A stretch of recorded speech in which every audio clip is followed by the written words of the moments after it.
Hello. It's time. The end. The end of my suffering. I'm gonna play an actual strong faction. Oh my god. Watch me like lose super hard. Oh yeah, we ain't holding back today. It's try hard wood elves. Going with a bunch of main tide builds. Going with a bunch of Waywatcher shenanigans. We're gonna try some Loic's Blessing fun stuff. I think Loic's Blessing is actually a hilarious defensive tool. Not only does it increase the speed of your cavalry, along with smoke and mirrors, you get 35% more speed. You also become invisible. It just makes it super hard for your opponent to react to, you know, how you're positioning to defend your Waywatchers. I think that's hilarious. Why would I ever pass that up? I'm very excited. Today will be a good day. Demons of Chaos, I'll get them to #1 over the weekend. While Turin hosts a tournament or something. But here we go. At Goblins. Goblins. Round 1. And so it begins. Alright. We're up against Berserk already. Alright. Yo. I'm Wood Elves. What's Berserk playing? Yo, it's been a while since I've seen Berserk. They're a really strong rush player. What a wonderful day. What an amazing day.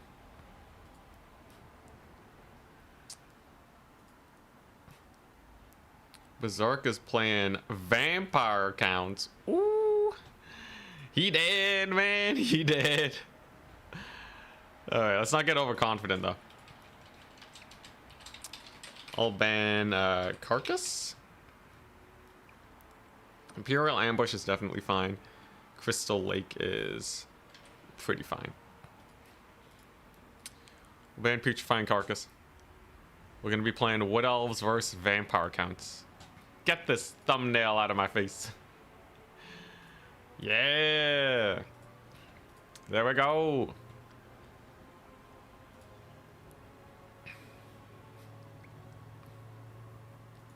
Screw Loic. You had this open in 2 tabs somehow, but they were out of sync. Oh, dang. Yo, if everyone does that, imagine the viewership. Alright, so can I Waywatch a Kite vampire counts? I guess it's nothing stopping me from doing it, but it's probably less effective than just taking Deepwood Scouts, right? He's not gonna expect it though. Everyone always talks about your opponent not expecting things being a useful thing at all. So maybe yeah, maybe there'll be some sick plays there. If he goes for Graveguard, I'm pretty well set. Biggest thing about vampire counts is they can really spam. We can really spam the main tide, and that's not exactly something that makes me super comfortable. There's some fun combos though in this build. Obviously we're screen blocking, so you can't just hard counter me. But smoke and no, not smoke and mirrors. Melkoths is minus 25% speed, and the Wraiths of the Frozen Heart are minus 30% speed. So if we Melkoths, whoever gets hit by this unit, they're not going to be moving very fast. That's the plan. Slow him down. Beat him up. How much cavalry could he possibly run against us? I don't think we'll see Blood Knights.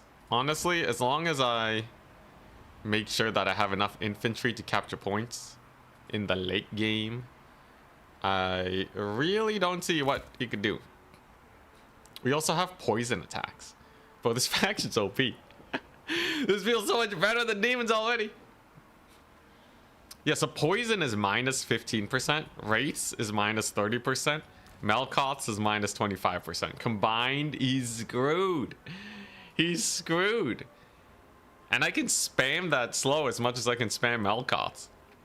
That's once every 30 seconds, bro. Holy crap.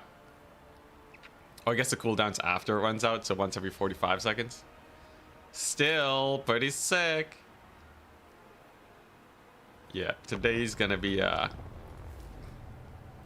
good day. I can feel it. Unless we lose this match, in which case I will be thoroughly embarrassed. Vampire count should not be that good versus Wood Elves, but you never know. Stop having fun.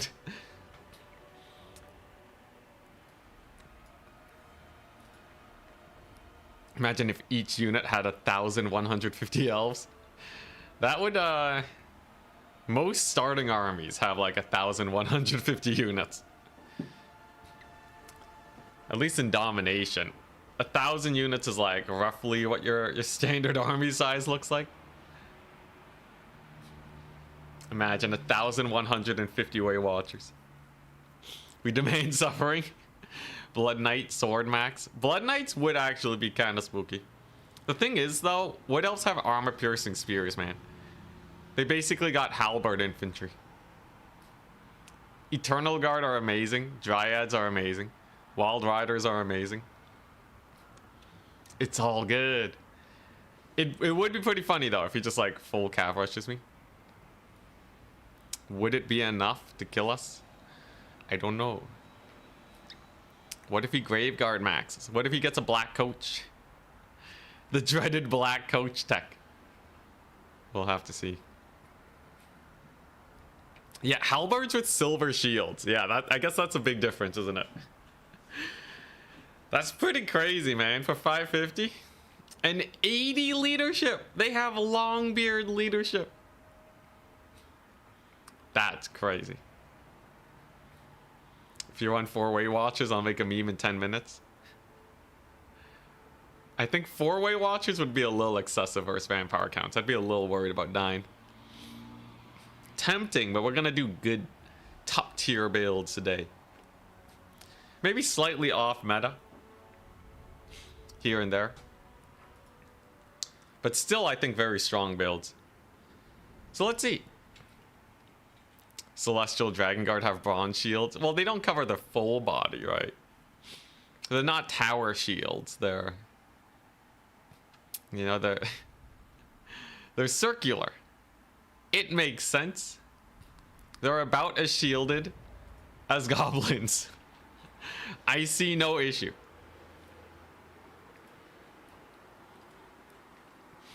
All right, game number 1 though. Game number 1 versus Berserk. I got my anti-Graveguard tech. I got my Way Watcher tech. We got our Loix Blessing. Our Melkoths.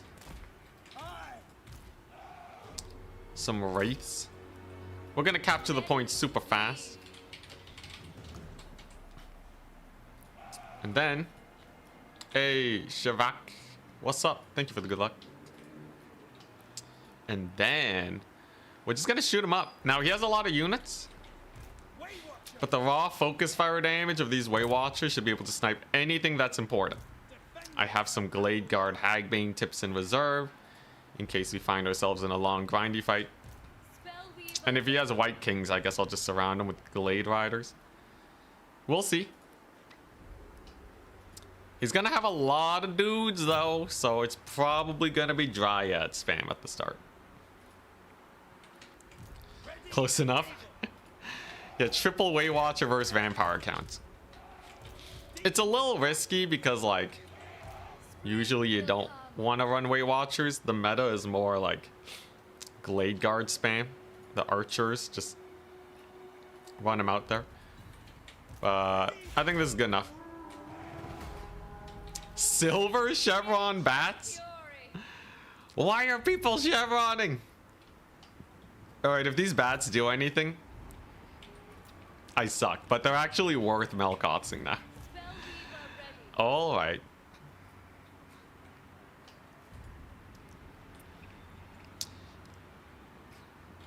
If you say so. Straight up, silver chevron bats. Who would have guessed? Let's just get this point captured. So he's going for a hard flank here. Screw it.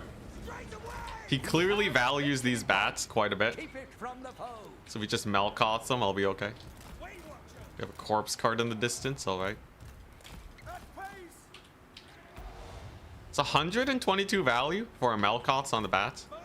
That ain't too bad, actually. That's fairly reasonable. So let's start getting in some cavalry. Then we gotta do this. Good dodge. Still takes a pretty massive hit, though. And he has a Necrarch with Spirit Leech. Okay. Honestly, nothing too spooky. Long as the Way Watchers live, we're good. Can this corpse card dodge this? The answer is no. Let's go. And his bats are straight up grumbling. Yo, give me that Melkoth's value. Yeah, they have like no... They have like no val or no HP. So they suffer real bad to the Melkoths. Get some Dryads over here. If we kill off that corpse card, I'm pretty happy. One more volley over here. Goodbye, corpse card. Alright, so corpse card down. We are going to have some black knights over here on the flank side that caught me out. A little annoying, but not something we can't deal with. The bats will continue to be bullied. We're gonna stealth it up. We're gonna get the Melkoths. And then with his bats going down, we're pretty comfy. I just gotta make sure that my archers are defended more than anything else. Okay, what is that flank? What is that flank? How did these guys get here? Alright, don't know how that happened. But we should be able to ward them off. Sneaky, sneaky flank. Look at him. It's a good thing I didn't overextend. Otherwise, we would be in a very sketchy position indeed. But with Fire at Will on, and so many guys here, I think we're still honestly mostly fine. Just, yeah, just camp them. Camp them with spears. Spears for days. We use our speed boost. That should get a lot of work done. And then we bring in the cavalry over here. This unit of cavalry can double back to catch them. Then as long as the Way Watchers don't get caught, I think we're okay. You may have a couple doggos here, but in the end, this engagement can't be very efficient, right? He's just gonna take a lot of damage here from the Way Watchers. They're having a grandiose time.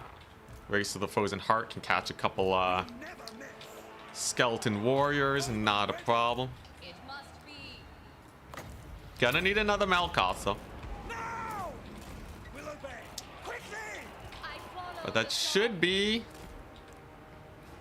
enough to kill these Black Knights. It's kind of just a spicy cav rush that my opponent has fielded here. Just get one dog unit on me. A little spooky. I can't actually speed up my my guys though. And then with another cav unit summon, they're looking pretty comfy. Over on the far side, our million spears have done a great job just holding the line and defending. Worst case scenario, I think he only kills one Way Watcher unit, if that. It's definitely on the more sus side. He has a lot of Blood Knights though. But I have a decent amount of infantry. And this is where the value trading starts going back for us, right? I just have to hopefully recover a couple of Way Watchers.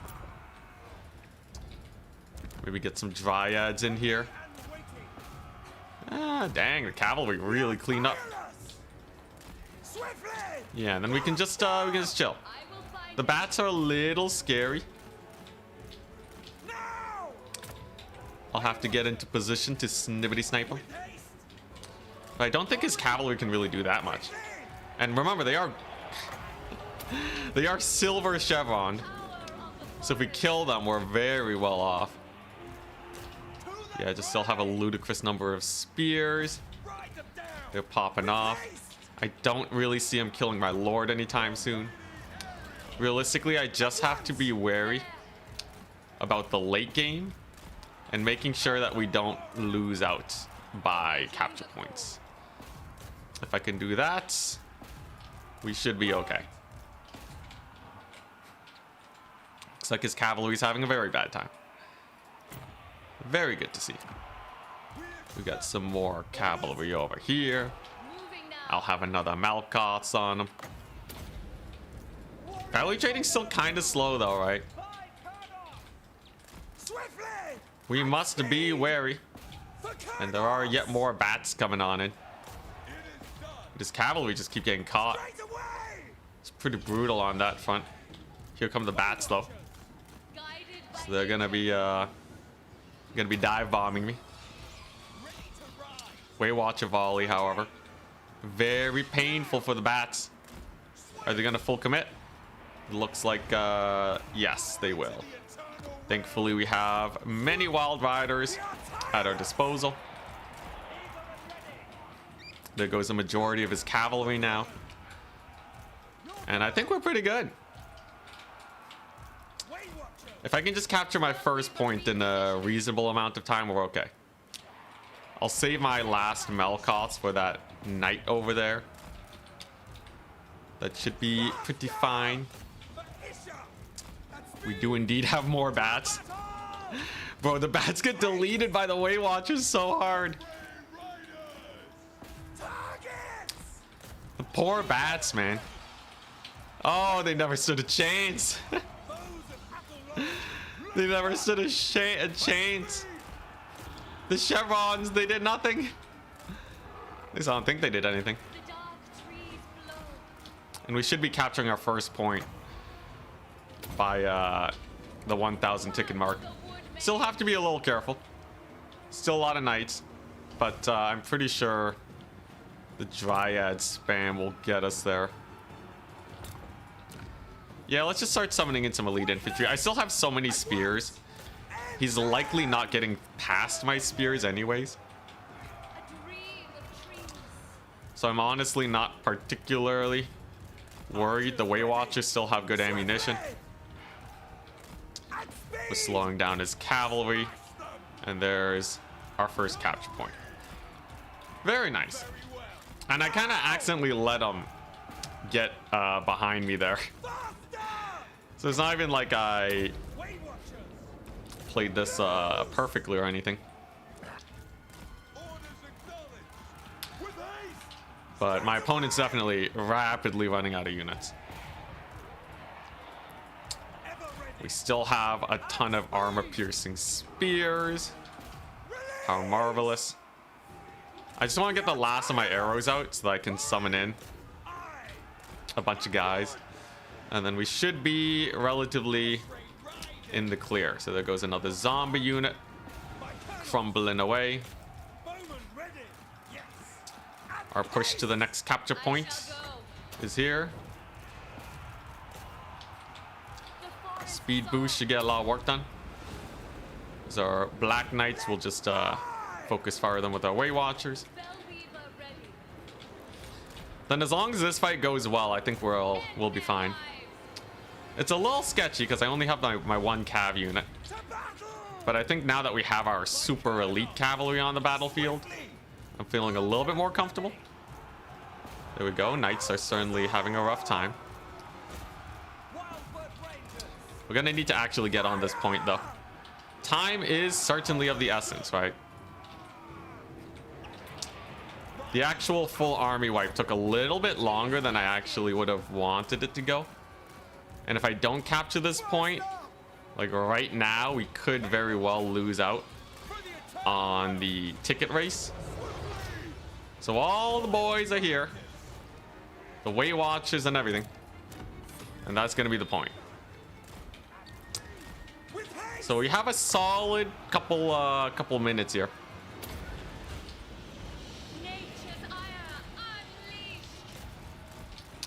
Definitely a little sus, but I think we're still good. I'm actually gonna need to go melee mode with our Weight Watchers. But as soon as I get on this point, I think we'll be okay. Honestly, a very close game. Him taking so much cavalry was sketchy, but we got there. Great success. That was a favored matchup for us. I think his build was basically exactly what he wanted, but it was sadly not enough. The vampire counts could not sucker punch the Wood Elves, even with the full rush. Now the Fell Bats, I think they did not do that great. I think they just constantly died. The Weight Watchers paid for themselves quite well. With the D summon, it would have been very well set.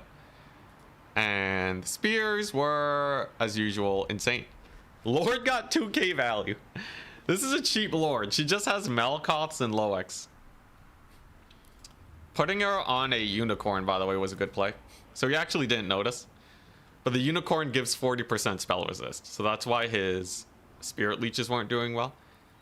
Had he played a little more efficiently, it would have been very close. And overall, Loex didn't really play that much of a part, right? Yeah, I thought it was a little sketchy for a second, because the points were getting so close. Weight Watchers are definitely not meta here, but the fact that they can kill cavalry so well is definitely a big plus. But yeah, eating up that Winds of Magic that could have been used to heal up the cavalry definitely helped. But Wood Elves are really good at army wiping. If we can army wipe a vampire counts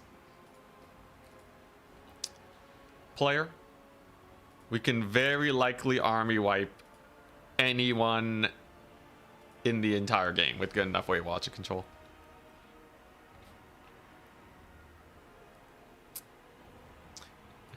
You're the bats, man. So how much are silver chevron bats? Because I'm not gonna lie, the Melkoths on them dumpstered them like no one's business. Also, the spear hold worked out really well in my favor. Yeah, we're talking like 436 gold.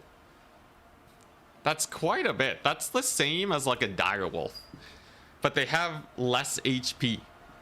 So they're a direwolf that takes 50% more damage from Melkoths. In the end, it's probably still more worth it to Melkoth's cavalry if the opportunity presents itself. But getting that magic early definitely helped me out. I know the idea he was going for. So look at the leadership difference, right? You got +4 leadership. Oh, actually, no, it's a melee defense. The melee defense goes through the roof. Still won't survive a Weight Watcher volley and a counter charge, though.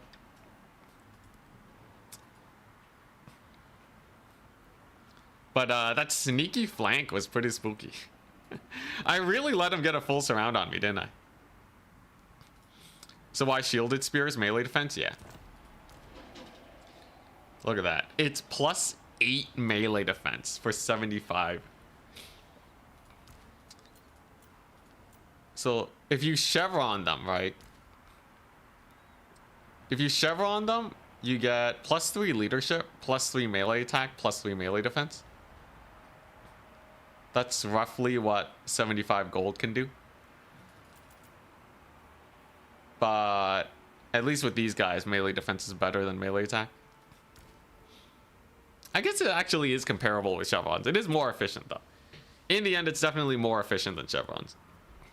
I still stand by it. Although I actually think just based off that, it's probably not a huge difference. Then again, the difference between 44 and 36. So how would that compare versus like zombies? I honestly just kind of autopiloted. So a 46 melee defense, or no, a 36 melee defense So like crypt ghouls would have 32 plus 35 for a 67% chance to hit.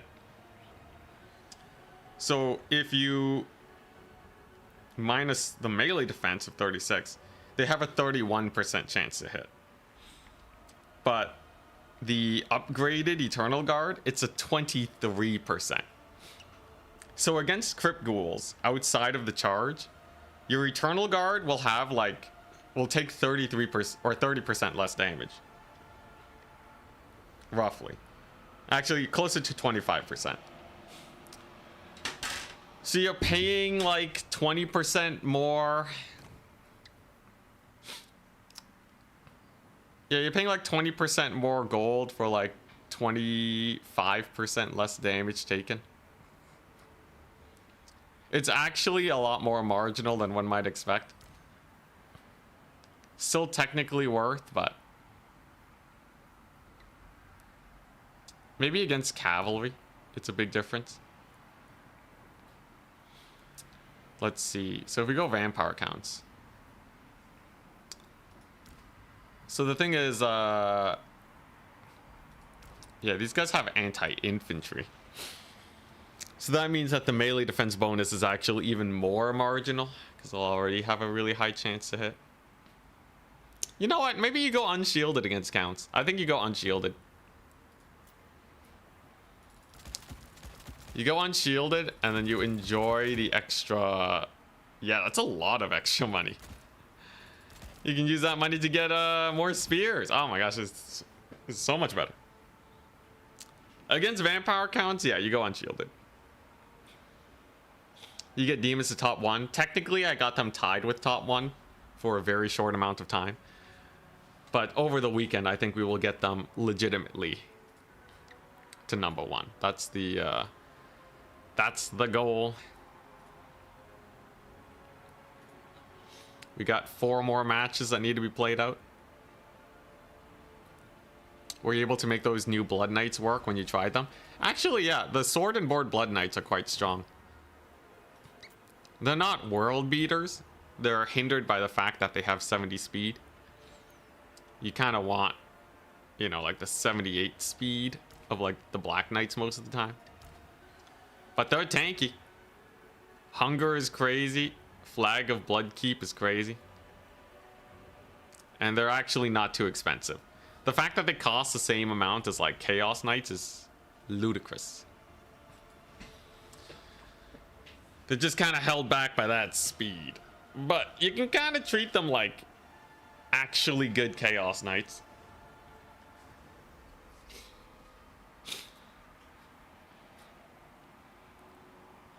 Yeah, no more demons of uselessness. It's Wood Elf time. I want to see how far we can take this Waywatcher Kite. This feels like a really strong build. It's very resistant to cavalry rushes. And the speed bonuses you can get with the slows too. You can outmaneuver your opponent 24/7. It also increases the speed of the Eternal Guard. Gets them up to 36 speed, maybe 37. That's reasonably fast. Cavalry don't really want to have to deal with that. And these Dryads are sick. They're slow is absurd. Aren't they better than Chaos Knights though? Exactly. Chaos Knights are on the brink of meta, and Blood Knights are slightly stronger. That means that Blood Knights are in a pretty solid position. Not like, you know, not like Hellstrider tier, where they're well beyond meta. But I think they're a unit that you want to use here and there for anti-infantry. This faction has teeth. It has teeth. We got a Slanesh bot. Classic. On the Twitch, always.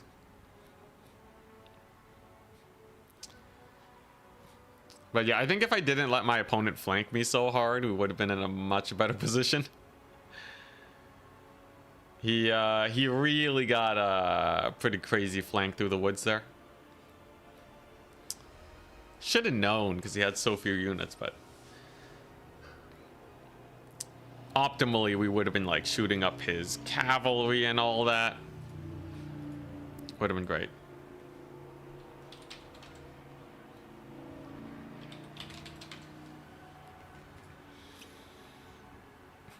Berserk rematch coming in the finals? Absolutely.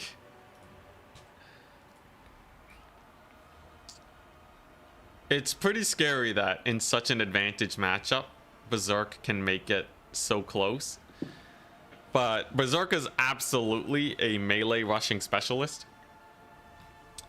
So it's to be expected. Berserk is always going to make it a little spooky. I might need to make a little bit more of a meta build. Cut the Way Watchers. Get more chaff. I'm not going to lie though, the Way Watchers kind of wreck shop. Unlike a normal Glade Guard who might have to pivot a lot to shoot at cavalry, getting the Fell Bats can be a little bit of an issue. Way Watchers just have to be safe around their Eternal Guard, and then you're kind of fine. I also kind of want to run a Durthu box against Vampire Counts. I think that would be jokes. It's obviously not nearly as effective as just range maxing. For capturing points, but like just straight up Durthu boxing. What are they gonna do? You're gonna have Sword of Date. You're gonna have like the most elite front line ever of Wildwood Rangers, and then just a prickly box of spears that they can never get through. What are they supposed to do? Yeah, just mega Durthu box the undead. Really make it difficult for him to, you know, to counter us. Because he has to high roll with the strong build. And he has to play it out well enough. That's kind of the advantage we have in these good matchups. 50% chance to just win off the bat. 50% chance it's a close fight. Hopefully, though, us beating Berserk, right? If he loses a second match, he might not make it to the tiebreakers. And I don't have to deal with him anymore. Maybe we match into Berserk again. That would be the best case scenario. Match into him again before tiebreakers, win, and then we're good. If we lose, it's a best of 3. Why is Durthu so good against Vampire Counts? What's special about him? So he has Sword of Date, which is basically 2 casts of Final Transmutation. Vampire Counts tend to blob up with their units pretty hard. And using this against cavalry especially is devastating. He's also just a beat stick. He has so much HP and stats and armor that you can't really kill the guy.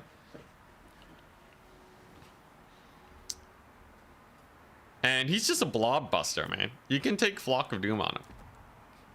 So you have Final Transmutation and you have Flock of Doom. Spamming 24/7 off cooldown with Wild Heart. You can't Spirit Leech him to death.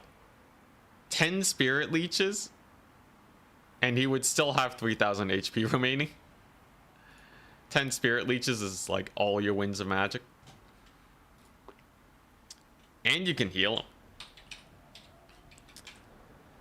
Round 2. A lot of people will bring healing for Durthu. Dang, Berserk got a buy round. That's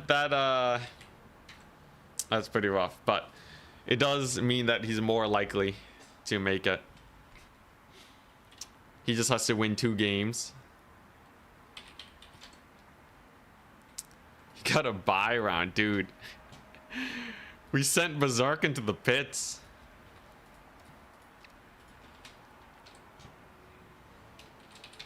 And Wood Elves are up against Parapoto.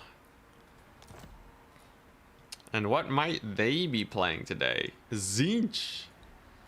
Tzeentch is a pretty armored faction.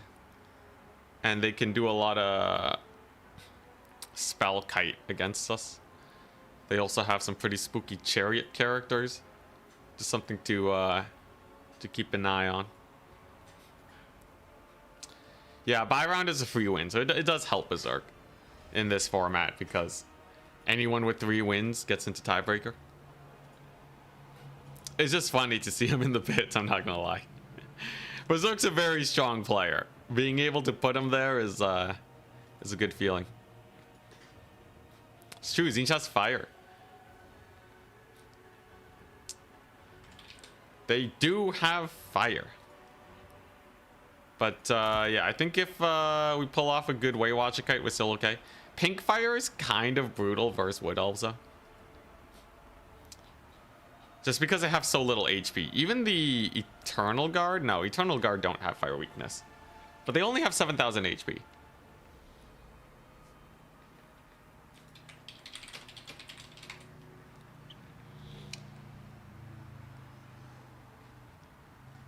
Anyways, while we wait for our opponent, I'll be back in a second.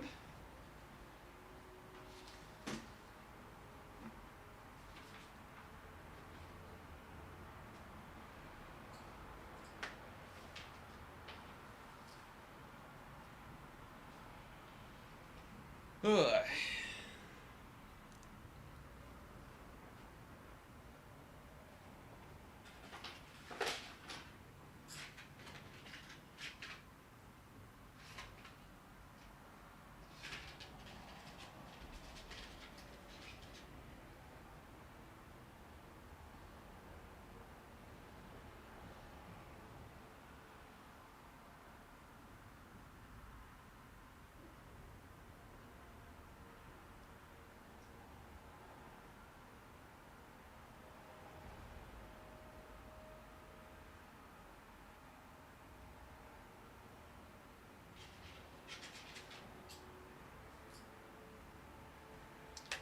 I just had to help with something.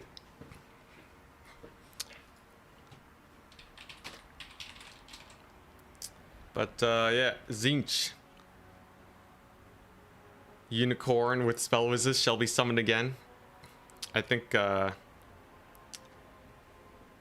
most likely, right? I don't want to just get sniped.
All right. My opponent respond yet? Where are they at, man? I want to fight Tzeentch. Dryad's in trouble. How much more damage? 25% effectiveness. Tzeentch versus Dryads. Plus they do magic attacks. Dryads are not the best versus Tzeentch. They're still not terrible. But they definitely they lose out on like all of their benefits. You always support Big Tree Lord. Darthu's hype, man.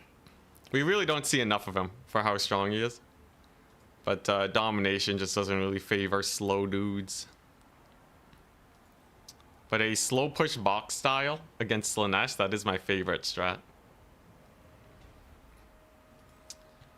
We still haven't gotten a response from my opponent. Hopefully we don't have to drop him.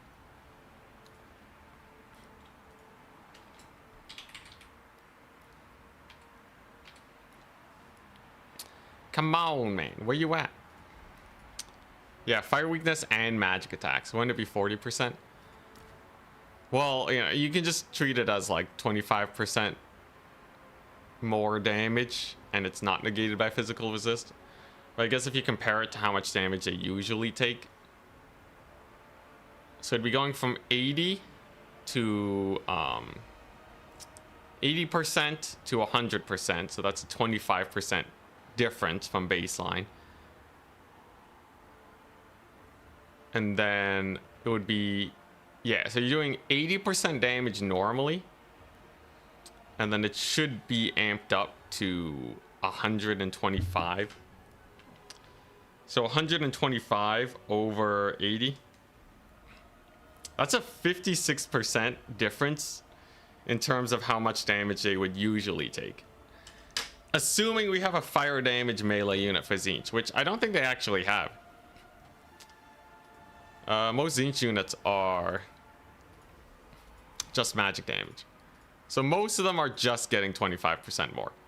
The difference would be like blues and pinks.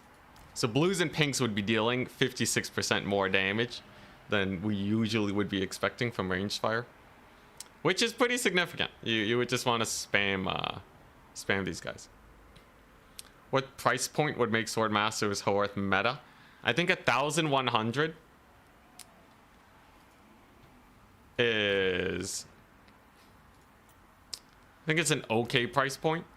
They kind of get into like Marauder Champion tier.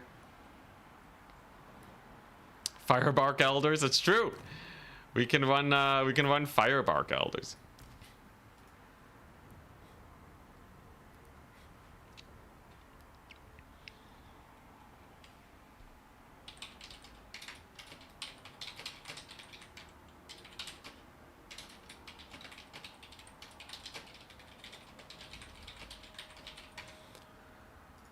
Yeah. So Firebark Elders is, and they have an aura that gives 20% flame resist. So you're still weak to fire, and the physical resist still isn't doing anything. But I guess they're there. I guess it will also help us against blue fire, I guess. He's coming. You've messaged him? Okay, thank you. Thank you, thank you.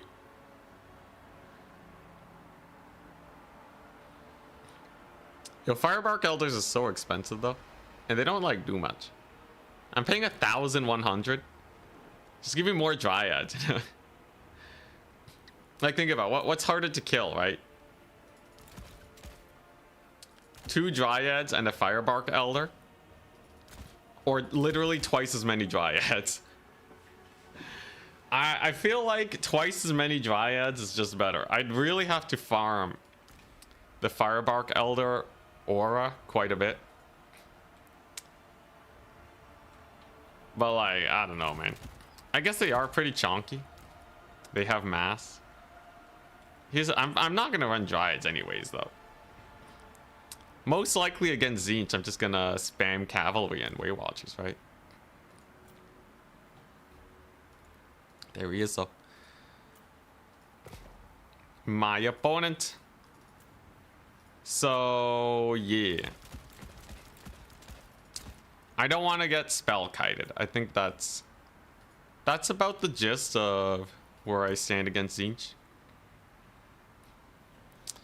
Magic-wise, though, is Melkoth's the best here? I guess it ain't the end of the world, but Lore of Life also feels pretty comfortable.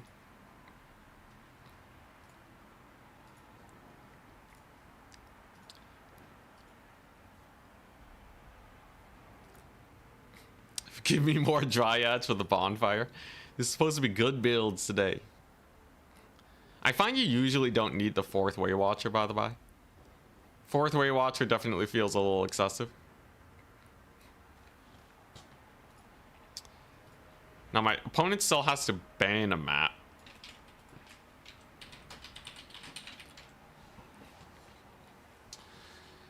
They must ban a map. But yeah, I'm thinking, is there any other magic that's like worth it against Tzeentch? So he bans Oasis. Let's play Rift. All right. Rift at World's Edge. Ginormous map. Should be good for us.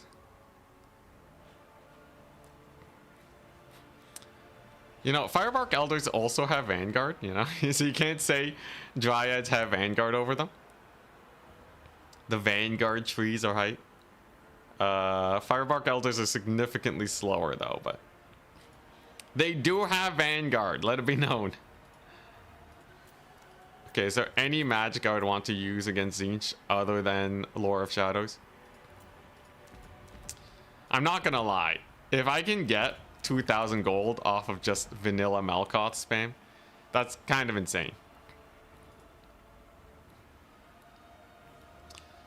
Like, seriously, all I have to do to get my quota of magic is just bring a 1,000 gold lord. The sad thing is I see people bringing like 3 spells with their lord. They bring like 3 spells, a bunch of abilities, and they still get less value.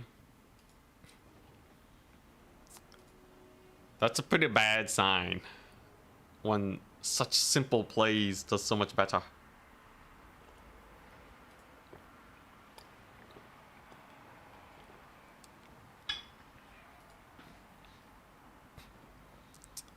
Still figuring out what I'm supposed to do versus blue fire spam. Blue and or pink fire spam. This could very well be a sketchy matchup. I'd say Tzeentch is not exactly a comfortable faction to go up against. Is this where we die? Is this where we get wreck-a-ronied? Can't even take the Wraiths of the Frozen Heart. Is Pink Fire the mega OP? Do I bring Tzeentch? Do I bring Tzeentch? I'm not gonna lie, Tzeentch are kind of hilarious. Even though I probably should not be bringing Tzeentch. Then again. Yeah, the physical resist, the Flesh to Stone cast is literally useless, but they have 25% missile resist. I guess that's something. Eternal Guard in reserve because Pink Fire. Gotta make sure he doesn't have any Pink Fire before I do that. And otherwise, what, just Wild Riders? Yeah, seems good enough to me.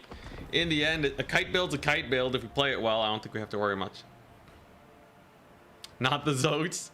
Tzeentch against Tzeentch is honestly a pretty dumb maneuver. Because Flesh to Stone does nothing versus a faction. Literally everything has magic attacks. But think about it.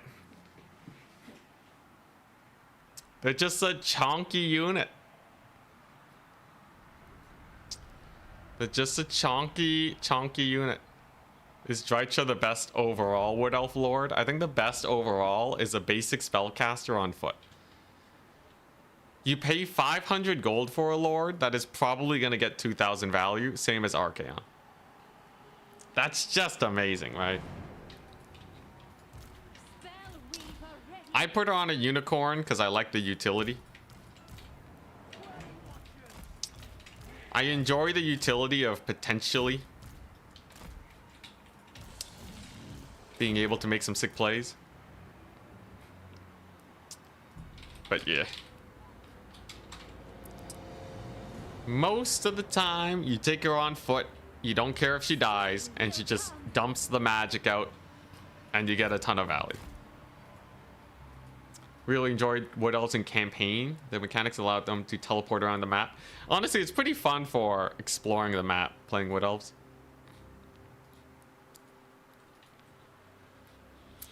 Also, Tzeentch. I have Tzeentch. Look at these guys. Got little turtle dudes.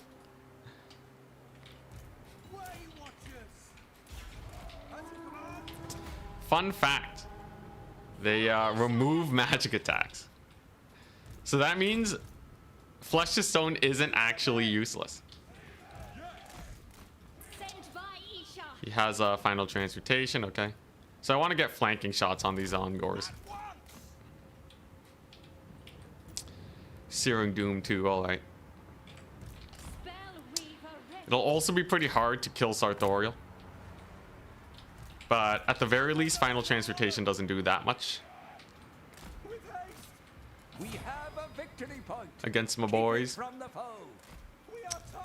And we kind of want archer efficiency here. I want to get volleys on the flanks of these Ongors so they don't block nearly as many hits. That should help us out a good deal. And then I can kind of thread in some charges. You know, he doesn't actually have a big rush. I'm just going to bring in more skirmishers. The silver shielded, but a point-blank Waywatcher volley still hurts. It's not going to delete him. But like I said, it still hurts. We're going to see some screamers committing. I should just be able to kill him, though. Another Waywatcher volley on the Zongors. And the goal is to just army wipe our opponent here. We can I speed buff him? It's a little awkward to actually speed buff him. Oh, they routed. Oh, and the deletion. What a massacre. It's looking pretty fine. So there's the final transmutation. Thankfully, I have Tzeentch here to heal it all away. We're gonna get our last Deepwood Scout. And I should be fine. That was also a normal cast final transmutation. So that actually really doesn't do much for my opponent.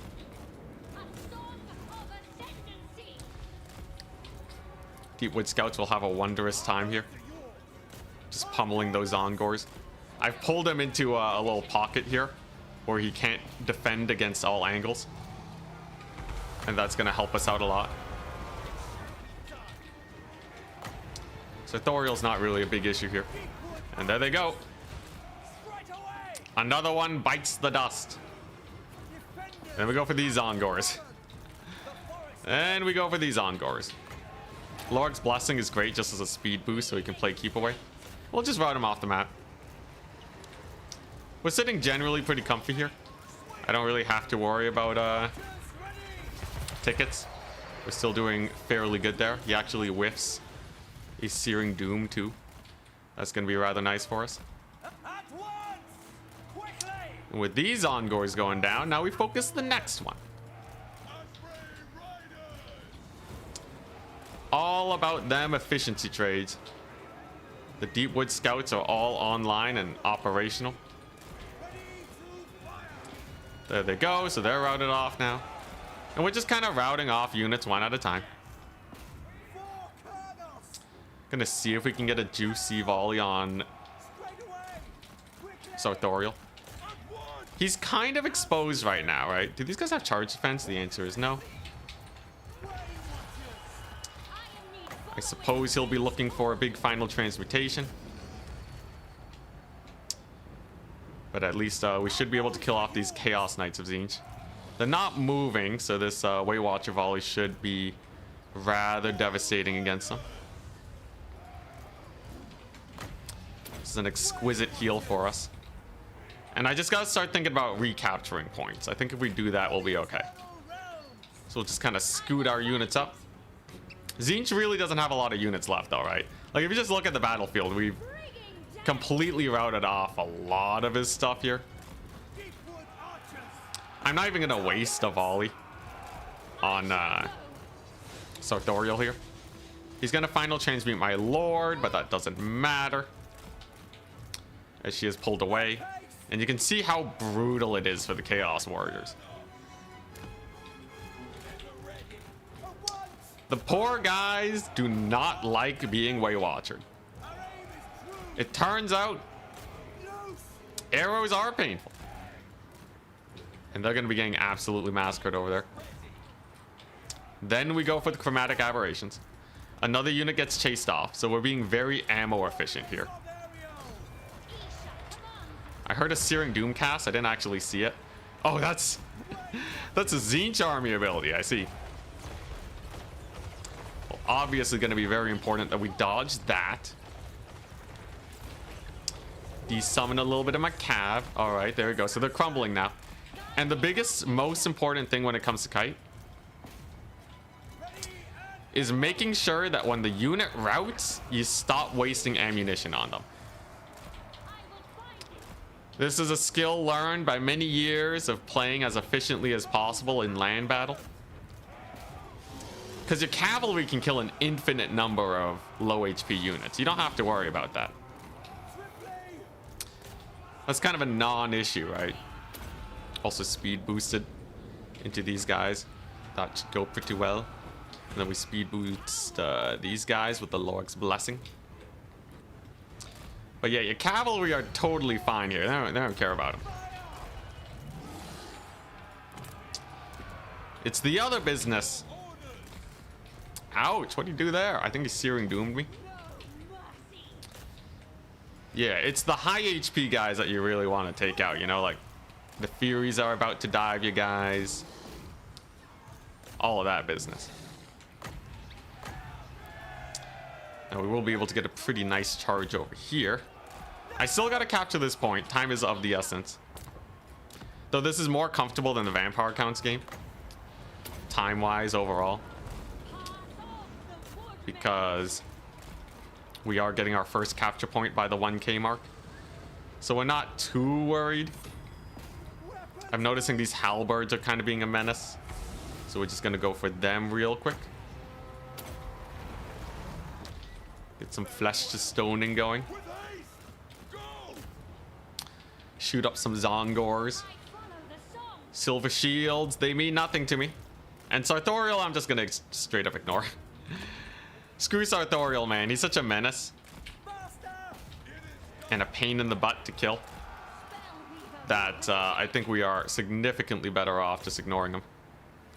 One Deepwood Scout, though, running out of ammunition.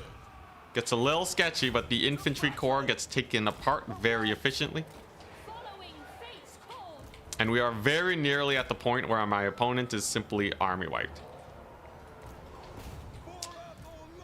Cavalry's great. Look at that. Mass route over there. So I think we played this out fairly efficiently.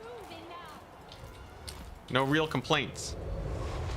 Oh my god, the halberds. Bro, the halberds never stood a chance, man. Poor guy's getting dumpstered. Oh my god, the Chaos Knights. Holy crap, this guy's gonna have nightmares about Weight Watchers, I swear. I think we turn on Fire at Will now just because these knights are getting a little close for comfort. He's gonna get a spicy final transmutation, but I should be able to survive. We're gonna spam cavalry here. It's more important to get 1 point at a time than go for all of them together. 1 point at a time is totally where it's at.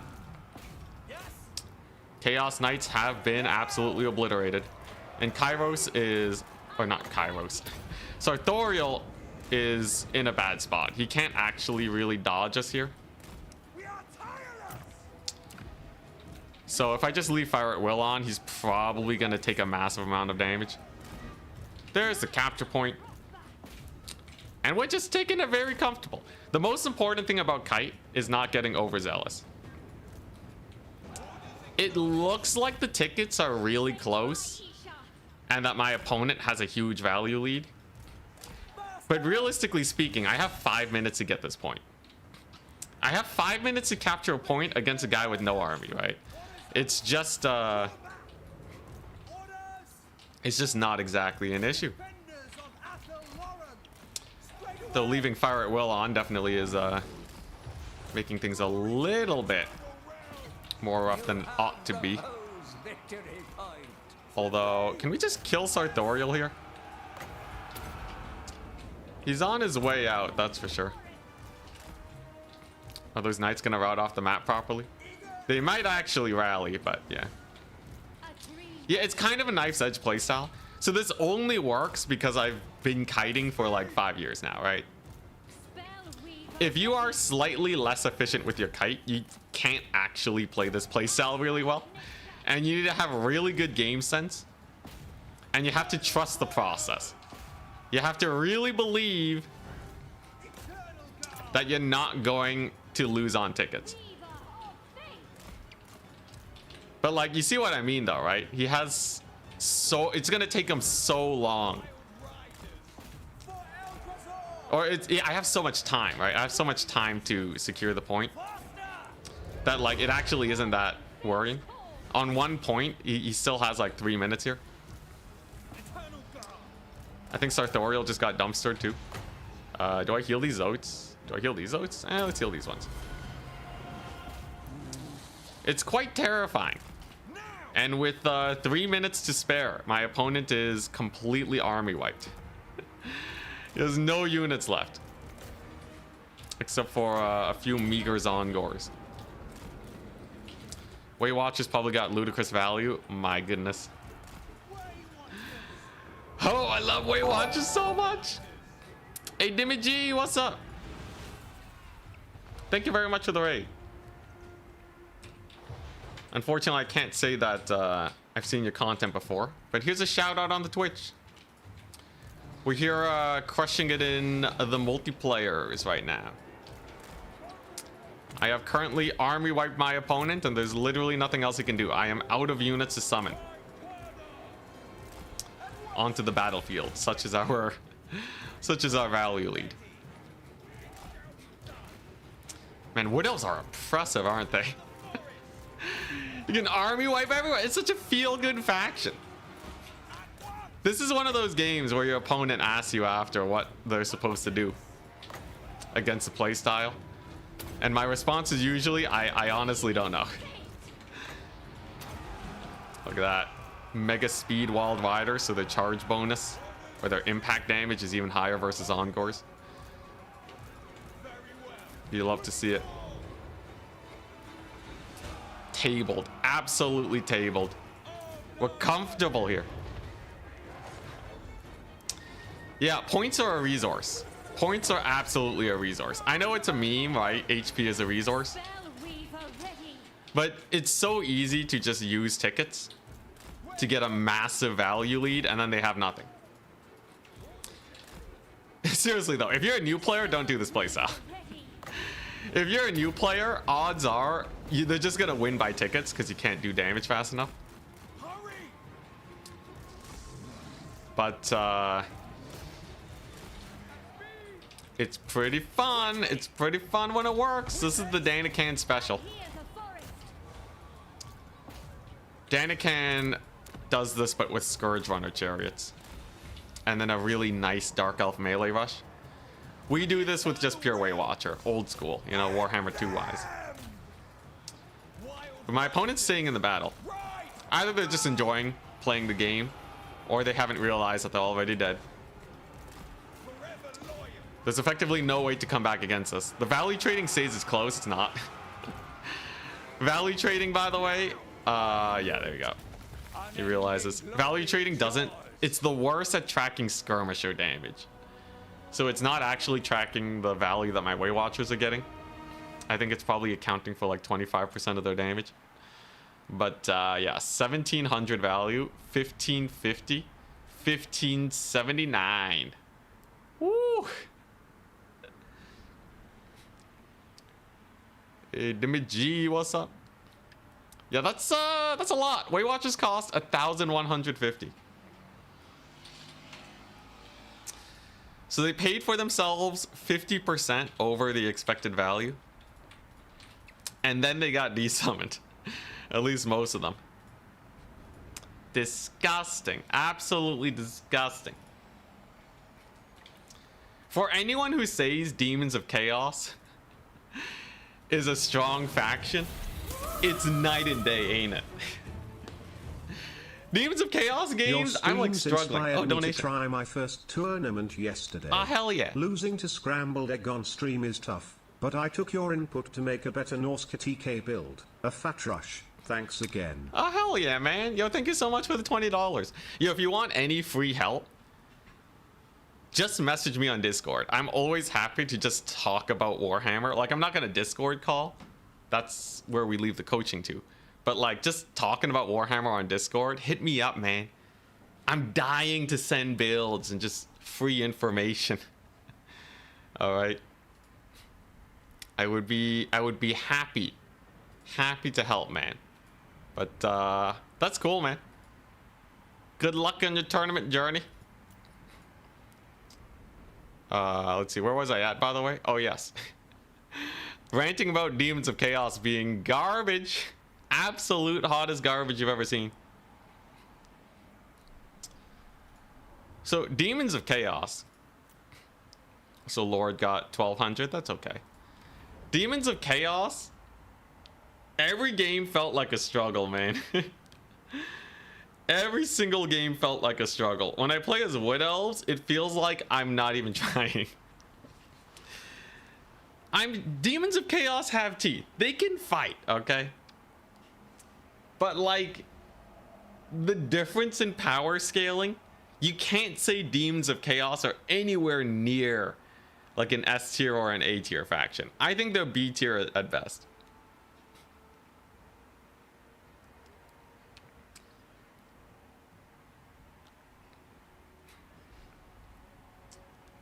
I think also Tzeentch is also like hovering around that point.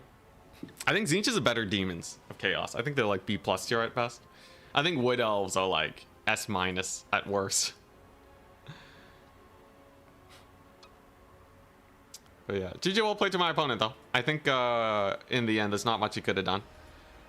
And then of course the bait, the unicorn mount for the final transmutation. Yeah, Para, I see you in chat.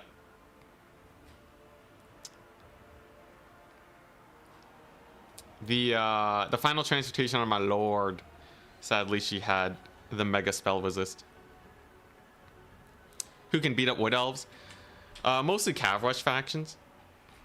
So any faction that can field cheap armored cavalry, you can kind of overwhelm the firepower of the Way Watchers, and once you jump them, it's pretty over for the Wood Elves. So we're talking like Empire, Kislev, Bretonia. All of them have ways to just Cav Rush them. You also have Slaanesh, who will dumpster factions even harder than the Wood Elves dumpster factions. I'm getting deja vu from the last time I'm playing Wood Elves. But yeah, you have Slaanesh, who will dumpster factions even harder because they're so good at rushing.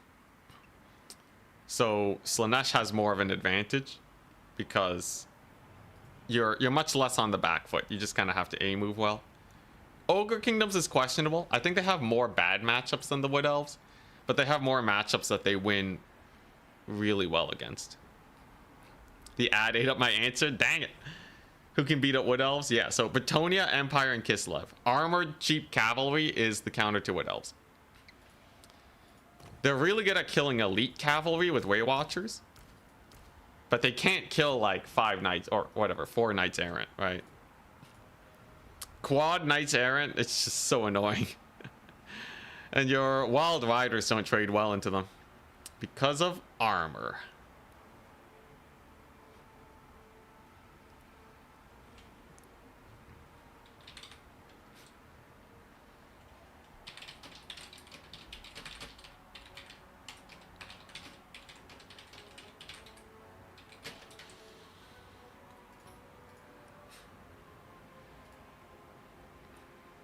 What's this about Lamprey's Bite? Oh, I'm glad someone finally told you about Lamprey's Bite.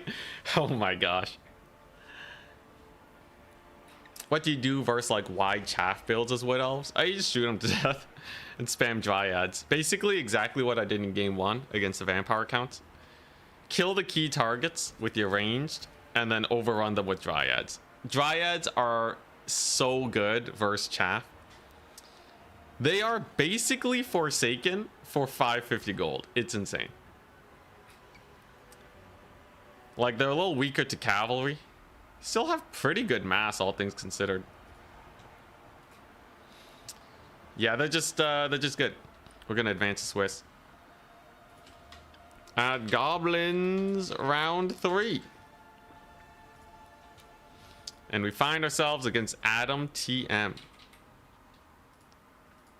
Yo, yo. Wood Elves. We're Wood Elves. Adam TM. Let's see what he's playing.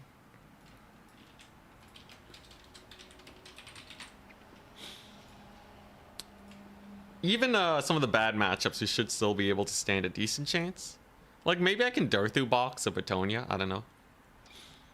There's also a few factions that outrange Wood Elves. So, like, long rifles and similar units will also kind of give them a bad time. Oh, hell yeah, it's Khorne. It's Khorne. Get in my belly, dude. Oh no. Alright, so we're fighting the faction that is the weakest against Kite, playing as the strongest Kite faction in the game. I'm sure Khorne will do totally fine here. Honestly though, Khorne has a lot of silver shields. Silver shields are pretty good at stalling out the Wood Elves. So don't count them out entirely. Melkoth's is also just simply less effective against Khorne. Even healing is less effective. So who knows, man? There's actually a non-zero chance Adam TM gets a sick dub on us. Bats 2.0 is Wood Elves top 3. I would say Wood Elves is a top 3 faction in Grand Finals. I think any player that is going into the Grand Finals would do better if they learned Wood Elves. Because they do well against so many factions. Bans Bray Valley. Do I really want to play Celestial Lake? The maps are not actually that good for us. I'm gonna go for Itza. Khorne also has fire damage, so they can actually kind of counter Dryads. You know, this is actually not the worst matchup in the world for Khorne. There are scarier Kite factions like Empire into them. I still wouldn't say this is a great position for Khorne. But let's not write them off just yet, okay? We gotta respect our opponents here. Now, magic-wise, what do I want? Magic-wise, probably want...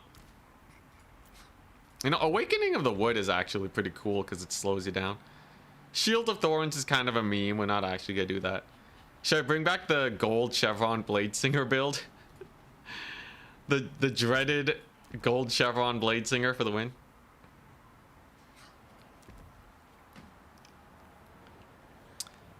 Yeah, this feels like it's kind of enough. Kind of everything I need on that front. The funny thing is Eternal Guard are kind of sick versus Khorne's armor, because they're armor piercing and they can grind in a fight for a really long time. I think Eternal Guard are actually really hype. Same with Wildwood Rangers. Honestly, you can go toe to toe with Khorne and melee pretty well. This might be a matchup where I take a decent amount of infantry even in my reserves. The Firebark Elders? Guys, what about the Firebark Elders? I heard they're sick. Oh, Stag Knights here are actually really hype. Because they're armor piercing, so they can kill off that annoying infantry. And then I really only need like a couple Wild Riders to deal with some Fleshhound business. Other than that, though, this should be okay. It's just a close quarters map, though. So he's going to capture the points quickly. So speed is the name of the game. Melee Tide to counter Khorne. The only issue is, like, what if he brings Wrathmongers? And he calls... If he calls me on the Melee Tide and takes Wrathmongers, and I can't shoot them, we're kind of screwed. But you can go Melee Tide with a couple Skirmishers, and that's probably the most meta. The most meta play. Curious if Chaos Dwarves have hands into Wood Elves with some kind of Goblin Rider Centaur shenanigans? Oh, absolutely not. Wood Elf Cavalry dumpster Chaos Dwarves, and their DPS is high enough to bully their artillery. They're also really fast on their feet, so I'm pretty sure you can dodge Death Shrieks. But at a lower level, I could see Death Shrieks being kind of a pain. Also don't know if Arrows of Kurnos does anything against them. Their hitbox is kind of weird. But in general, I would say Wood Elves are probably really good there. Because I really don't know what you do against Way Watchers. Okay, think about it. What do Chaos Dwarves have against Way Watchers? They have Wolf Riders, which lose to Wood Elf Cavalry. Artillery can't shoot stealth units. You can't really main tide, and all your single entities are at risk.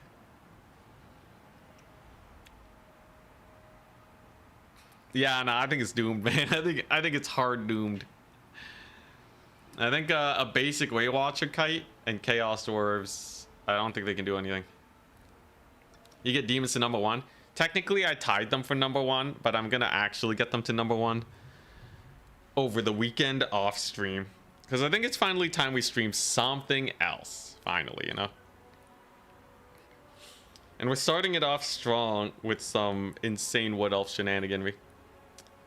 Wood Elf tryharding. This will also get me ready for the grand finals that I'm sure is coming up. I would actually love to play a grand finals when the DLC drops, though. That would be so fun.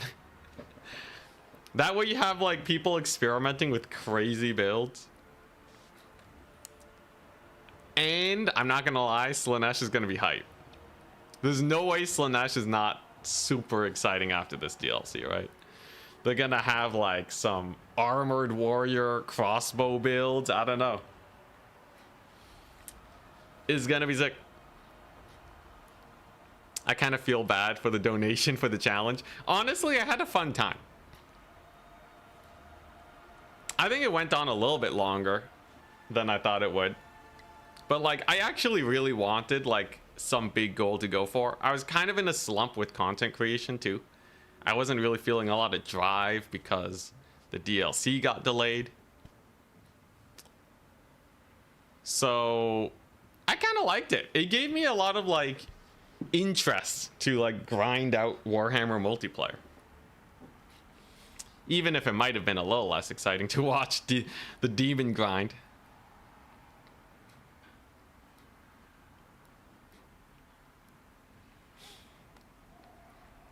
Have artillery to bait Wood Elf Cav. So the problem with artillery is that if they don't bait out bad plays from your opponent, you're kind of screwed.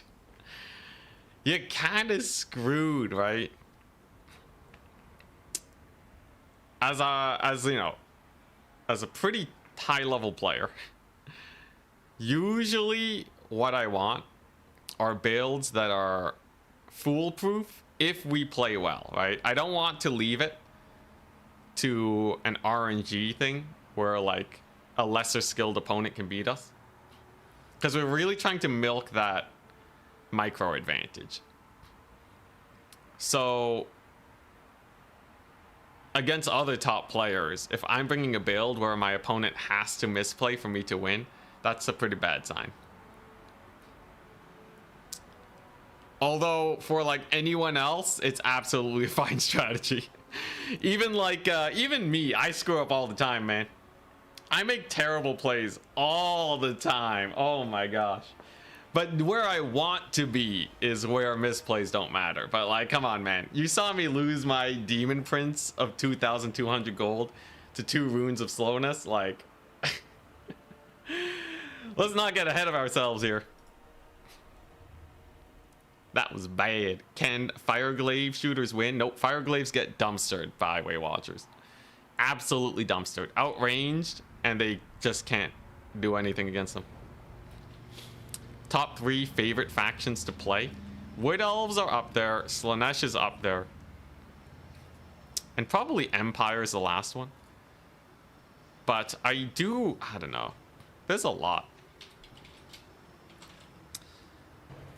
There's a lot of factions I really enjoy playing. Also against Khorne, here's the strat. Lady in the Trees, getting Blessing of the Ancients. She only costs 500 gold. That's very cheap.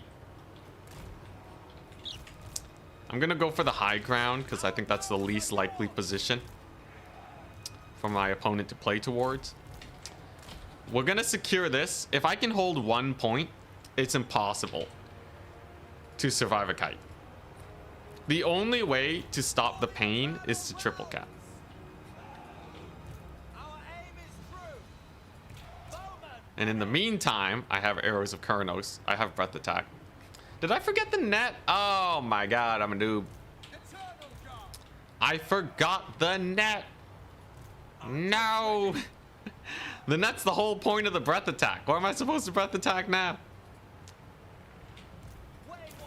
Sometimes your boy's a noob. It should be fine regardless though. Wait, he has 9 units? Are we getting cavalry rushed?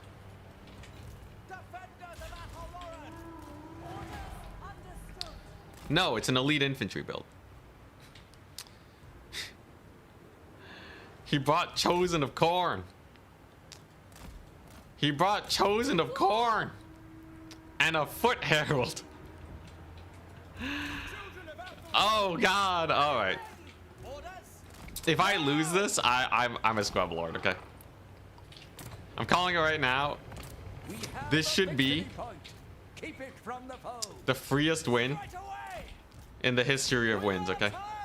It does not get much better than this. I should be seeing my Way Watchers soon. Should be a little wary. So Flesh Hounds, we counter with Wild Riders. He's gonna get dodged there. Eh, pretty decent. If I can just hold this point, I'm pretty happy.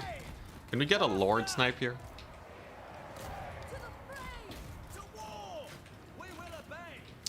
This is my fire at will. Fire at will shenanigans. Yeah, I'm pretty sure we can just kill this guy, right? Doesn't matter that he gave these guys a melee attack boost if they're just dead. Then, yeah, and we just snipe the Lord. And then we give him the worst nightmare here. Way Watcher flank on the Chosen of Khorne. So they are just suffering.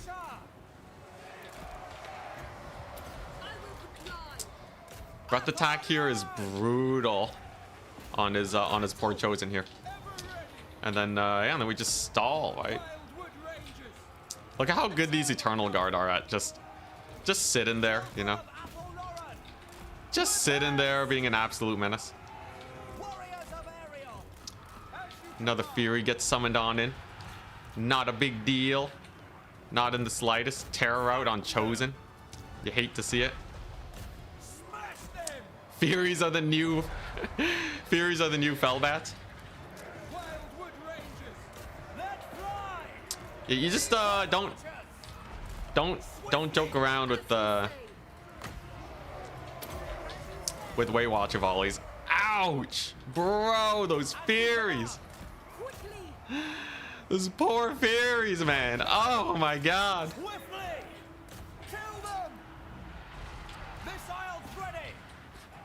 Alright, well that's an absolute massacre. So the Furies are dead now. If I can just ward off the few Flesh Hounds that come our way, I think we'll be okay. The problem is he has Chosen of Khorne in the far distance. So I don't really have to worry about that. He kind of needed it to get the capture. But, yeah, it's just going to be a little rough. Oh! Flesh Hound's making a run for it. Are they actually going to catch my, my guys? If I had a net, that would be, that would be much better. But I think we can probably just kill the Flesh Hounds. It'll be okay. Eternal Guard. Just Eternal Guard things. Look at him grind, man. Look at him grind. So there's the other Chosen of Khorne. Let's actually peel for my Eternal Guard here. And like I said, as long as we hold this 1 point, I should be trading well enough where he will eventually get army wipe before the end of the game. So it's all about just staying real comfortable, right? Just play it safe. Don't overextend.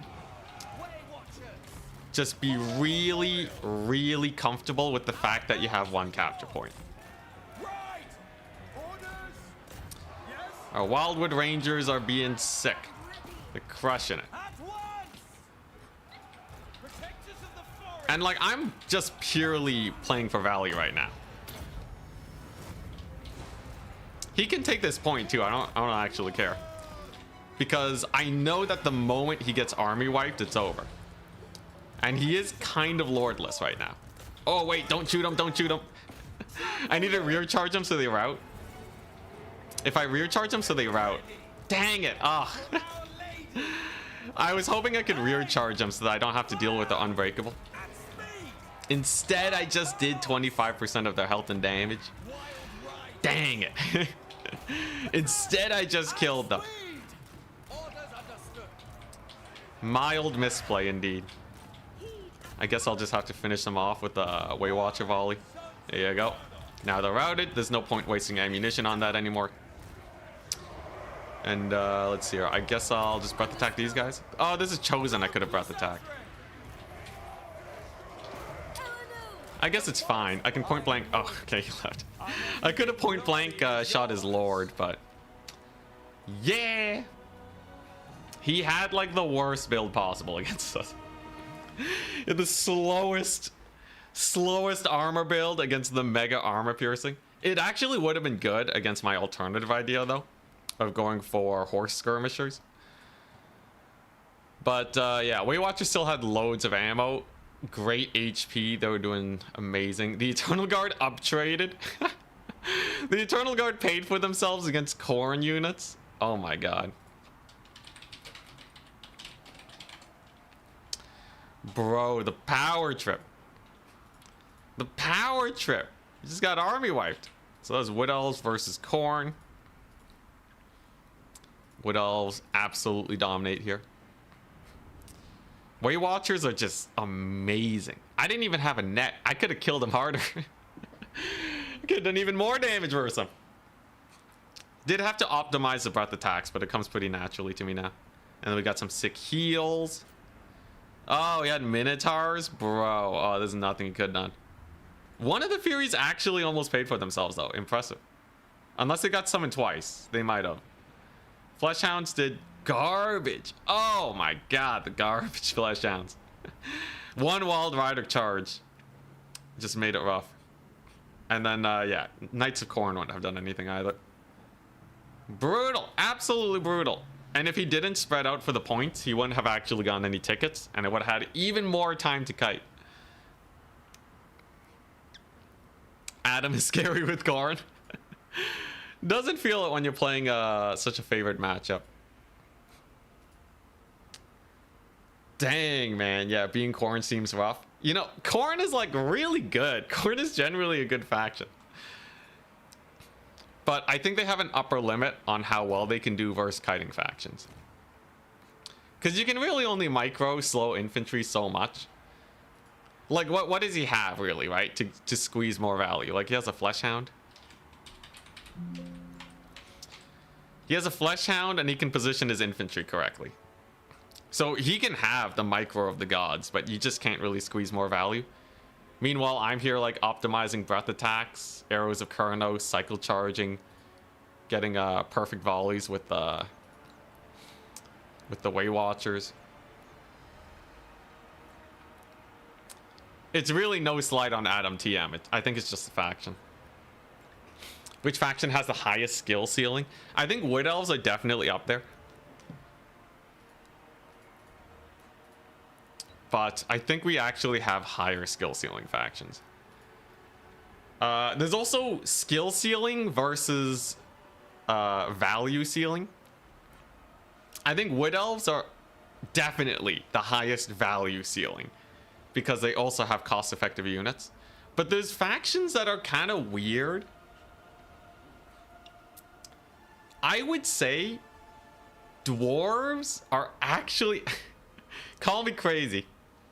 I would actually call dwarves one of the highest skill ceiling units in the game, or factions in the game.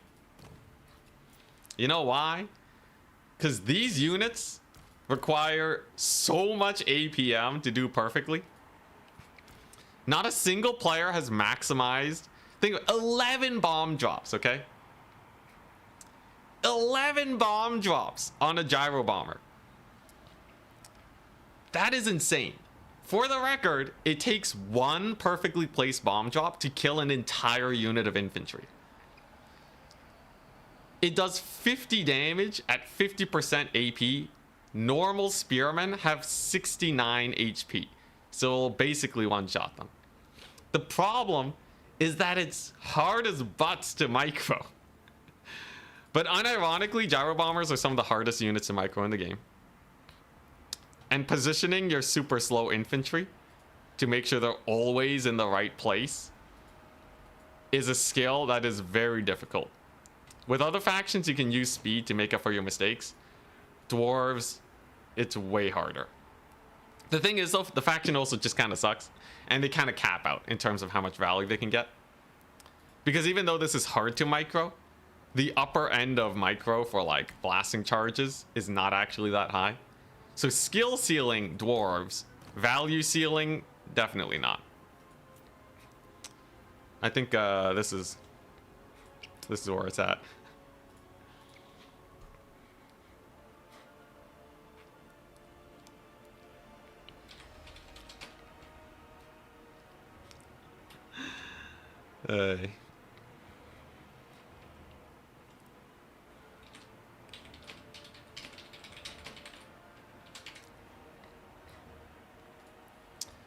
Is there any higher? What's like what's a faction with like ludicrous potential? I'm not entirely sure. It might actually be Wood Elves. Wood Elves might be able to squeeze the most. A little tip from the dwarfs. I also. And how much would it actually cost me to bribe you to try and play dwarf so I can get some better knowledge from them? Holy crap, 200 Danish kroner? Holy crap. Yeah, I'll play dwarves. How much is that? That's 200?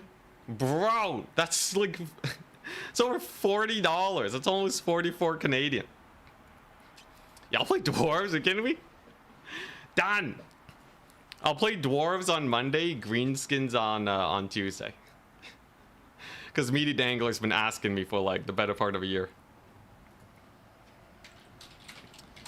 Dwarf SFT Monday. And then greenskin Tuesday. Thank you so much, man. Holy crap. It doesn't take that much to bribe me, I'm not gonna lie. But the support is very much appreciated. Dwarfs to number one? No, no.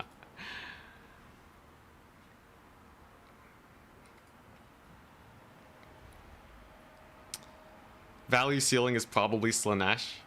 So Slanesh has a lot of cav micro, but I think it kind of stops at cav micro. Like, I don't think there's that much more you can do. There's a lot to like chase off and stuff, but like Wood Elves have to do that and kite. Though Slanesh is just such a strong faction. But there's a few ways you can cap their value ceiling by just taking box builds.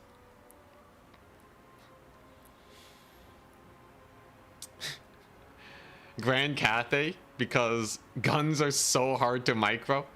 But in theory, if you perfectly micro your Iron Hail gunners, they're probably OP. Okay, but not actually though, not actually. I got enough Oath Gold for that? Holy crap, you're insane. Sounds good to me. I got enough Oath Gold for that. Holy crap, brother. Bro, that's a lot of money. You want 2 dwarf days? Honestly, I would not mind playing dwarves also on like Wednesday. I might dabble. We might do a 3x3 matrix where I lean into dwarves. We're not getting them to number 1 though. I'm stopping that. But we'll dabble. I feel like they're on the cusp. It's kind of like the Wood Elf kite, but they barely don't have enough DPS. In the end, gyro bombers are not Way Watchers, but like if I optimize the crap out of my bomb drops, maybe. We're talking like I would need, if I was playing on like a quarter speed, like you do the slowdown thing in game, only then do I think I could perfectly optimize all the bomb drops. Oh man, dude, it's so hard though. It's so hard. In theory, you can even cut the Thunder Barge and take another gyrocopter for more bomb drops. Thunder Barge is kind of... Wait a second. Oh yeah, you can get 6 flying units. Thunder Barge is pretty good at getting value though. What's the cheapest Dwarf Lord you can take? Can you take a Naked Rune Lord? Dang it, he's still expensive. How much to get me to number 1? Jake. Well, you know, I have actually coached people before. For anyone who doesn't know Zone, he was a guy that I coached as part of a fun tournament where a bunch of coached people would like a bunch of top tier players would coach a bunch of new players and try to get them as good as possible. And we were assigned coaching Zone. And Zone can pretty comfortably win tournaments right now. So honestly, just message me a ton on Discord and I'll get you most of the way there. If we're talking actual coaching, it's a little expensive. But obviously I know you're joking though. I know you're joking. But it is possible. Like honestly, it's not that hard to become number 1 in Warhammer. It's surprisingly easy. Like Danican climbed up the ladder in like what, 4 months? I think Danican went from 0 to hero super fast with his Dark Elf kite. And he made Dark Elf meta. Like the guy revolutionized the meta.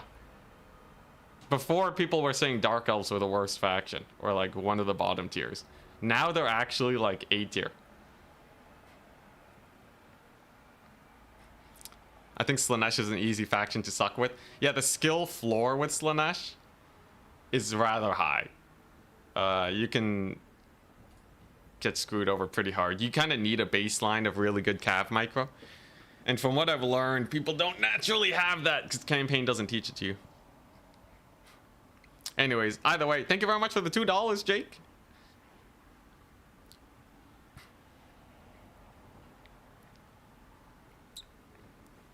You've struggled so much with the Thunder Barge. It's basically, so Thunder Barge only works versus melee-centric factions. I noticed that you took it a lot against ranged factions, and it just can't cook there.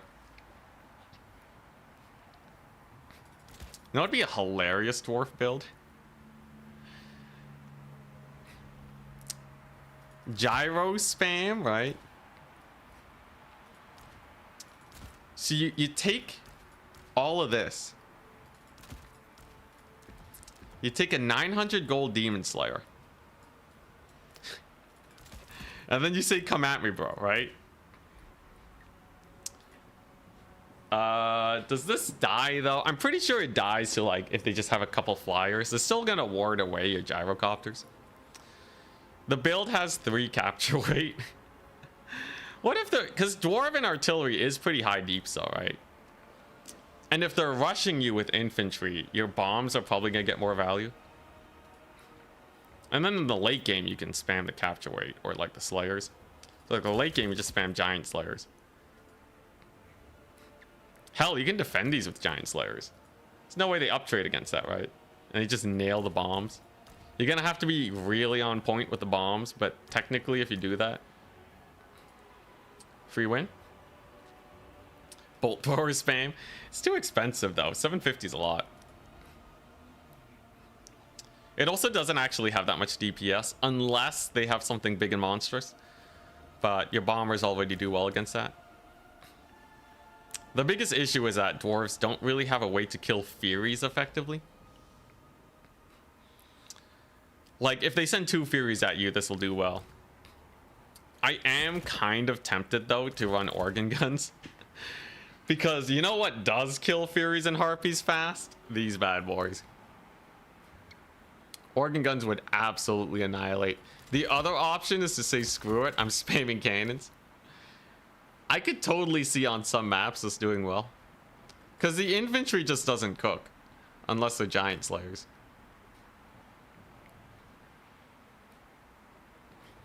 Would iron drakes be more cost effective? The problem is the enemy can avoid iron drakes and troll hammers. So I really don't want to get into a situation where they just stall. The dwarven kite build does best when you are able to constantly shoot with your stuff. The fact that they kill horsemen is pretty nice though. The other option is to just take a bunch of grudge throwers. Bad versus the air, really good at clearing infantry that are just idling. So you force them to rush, you summon the giant slayers. Hell, screw the trebs, man. I love grudge throwers. I could see this. I actually kind of want to try it out at some point. That's one, because usually I've taken infantry and then they just kind of die. What if I take goblin hewers? This is goblin hewers, just trade super fast. That's what I really need. A unit that will reliably trade at long range. So it's probably going to be cannons. I think it's probably cannons and grudge throwers. I could see this being pretty menacing. I wish I could fit an organ gun in though, but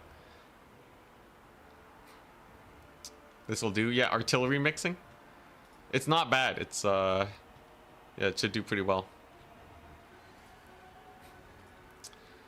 And so we advance the Swiss. Round 4 has begun, and we're up against Bilbo. Bilbo Baggins. Yo, yo. Sorry, Adam, I'm gonna have to kick you. And Wood Elves. Bilbo is indeed playing. He's playing Khorne. Hell yeah, I get to play Wood Elves into Khorne again. Let's go. If we get an even bigger map, this should be a very easy sweep.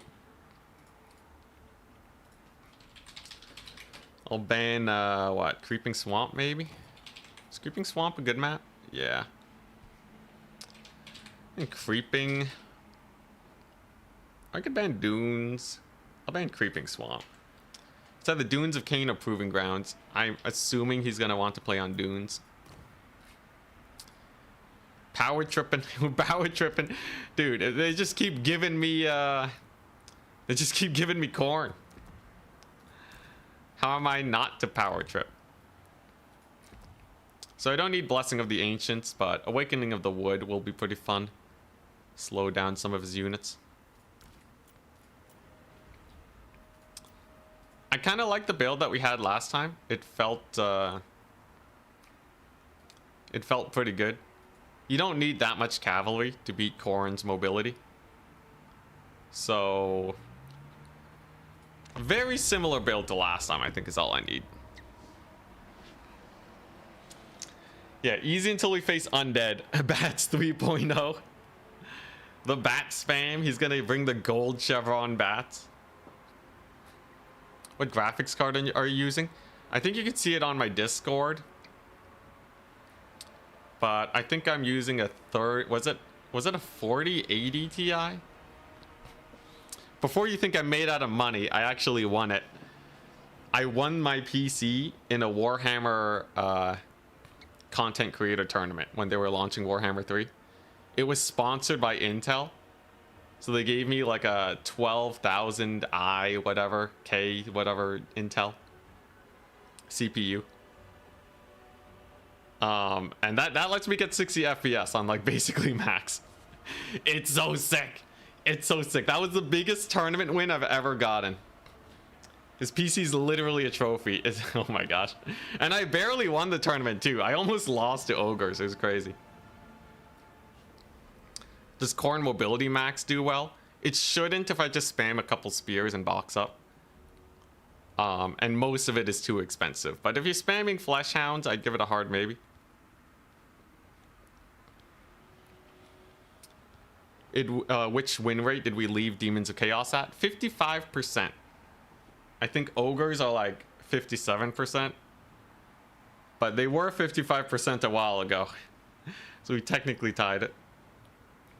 Does each unique artillery apply -8? No. Some artillery have a specific leadership debuff, but if you hit with different artillery, it's just -8. Oh, he wants to play Proving Grounds. Whoopsies. Oh, Proving Grounds is kind of a sketchy map. I forgot. I thought it was a different one. Whoopsie daisies.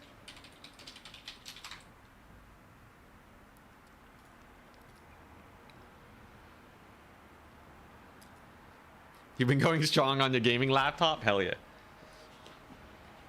You remember that tourney? Yo, it was a fun one. Yeah, the first... Wait, it was the first one you ever watched? Hell yeah, man.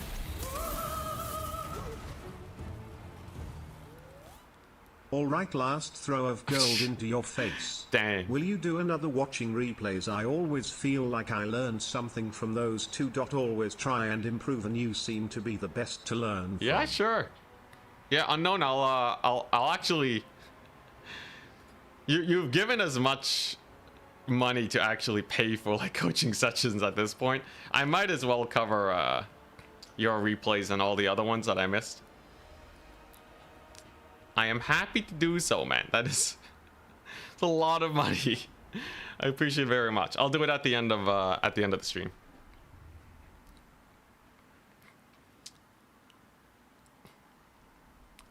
Dang, though, that's crazy. Yeah, I'll cover the rest of them. And if you have to leave, we have the VOD. Yeah, maybe I won't like spam all of them. Don't worry about it, man. Don't worry about it. I think my response to it came off a little bit harsher than I actually wanted it to. But I'll at least cover the recent ones that you sent until the end of my typical streaming schedule. But alright, it's time to bully Khorne. You guys like watching Khorne get bullied? I like watching Khorne get bullied. A lot of players struggle against Khorne, so I see this as doing my due diligence.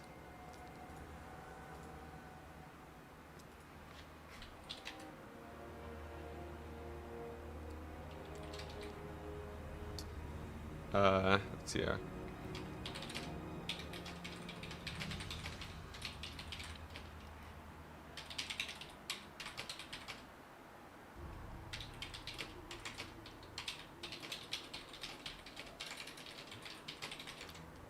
All right, adminning's done.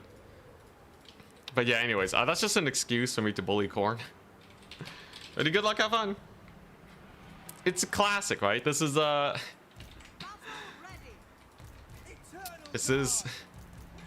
we're doing good for the world. Totally. Totally. Me playing Wood Elves is definitely not just an excuse to power trip. And we remember the net.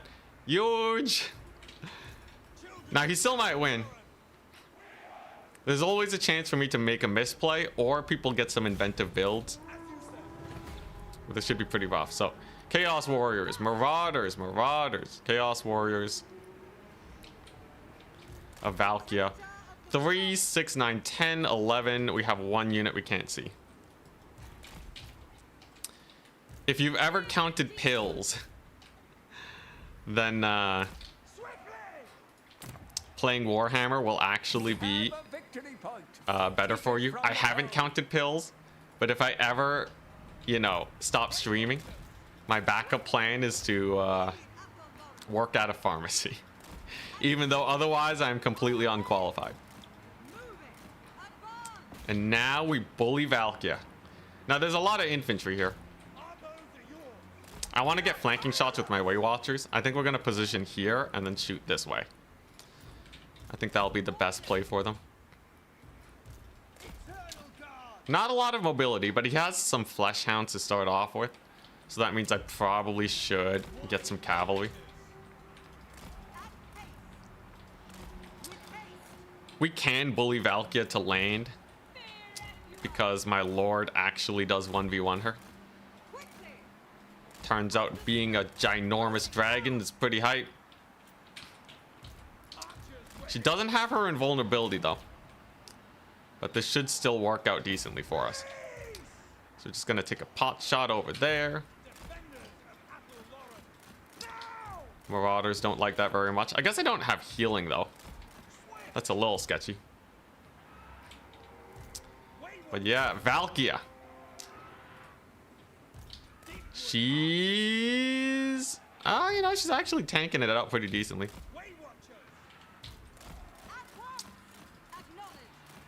Actually kind of traded.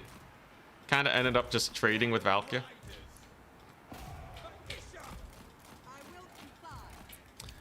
She's gonna beeline for my lord. That would be a pretty sketchy mistake for her.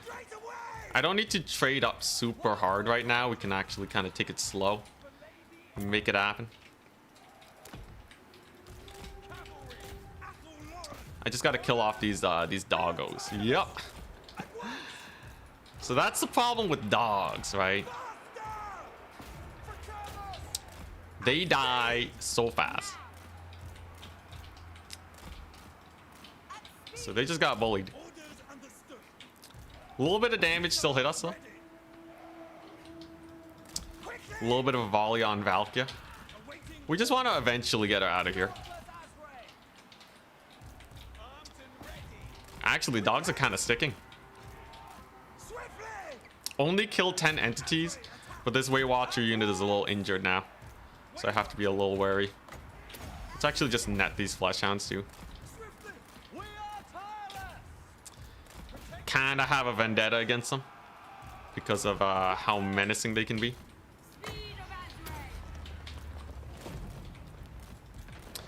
We'll actually just get a slow there. And then we're just going to keep kiting. I think I took a little bit of a sketchy fight. Because you see those blood beasts that are coming on in, right? I'm a little worried about them, I'm not going to lie. Cavalry on the flank is kind of getting sussed.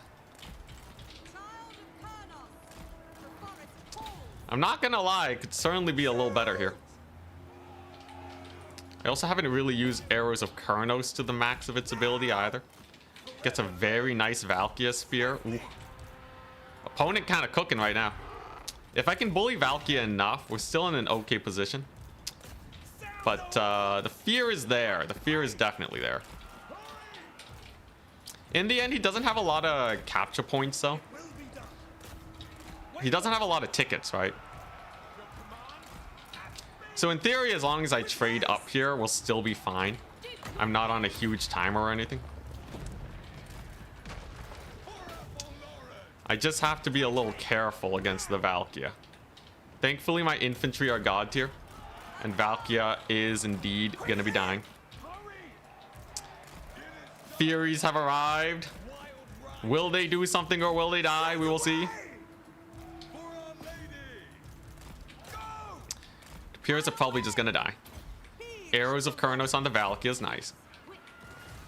And now my opponent has triple capped us. But I think these engagements have gone fairly well for us. Because I just killed a bunch of dogs and the Furies. I still have most of my Waywatchers alive. This should be at least reasonably okay. Did have to sack a lot of infantry though.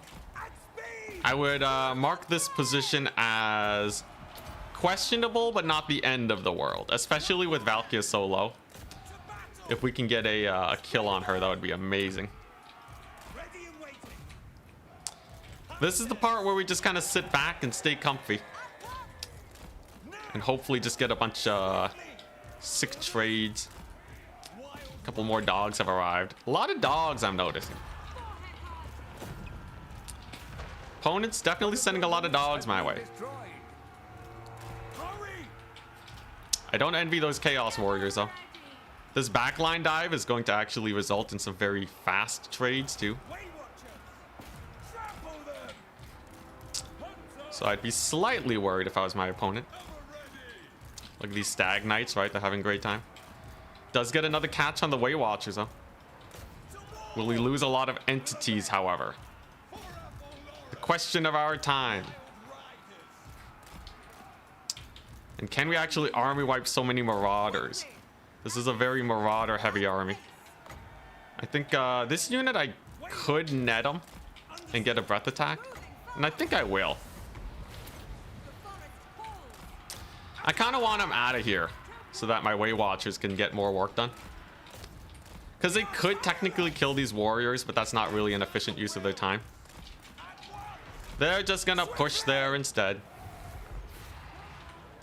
Valkyr's off running into the distance. I'm gonna ignore those blood beasts real quick. And then I think we push with this point as the first capture point that we're gonna go for. Because most of the units are out of position.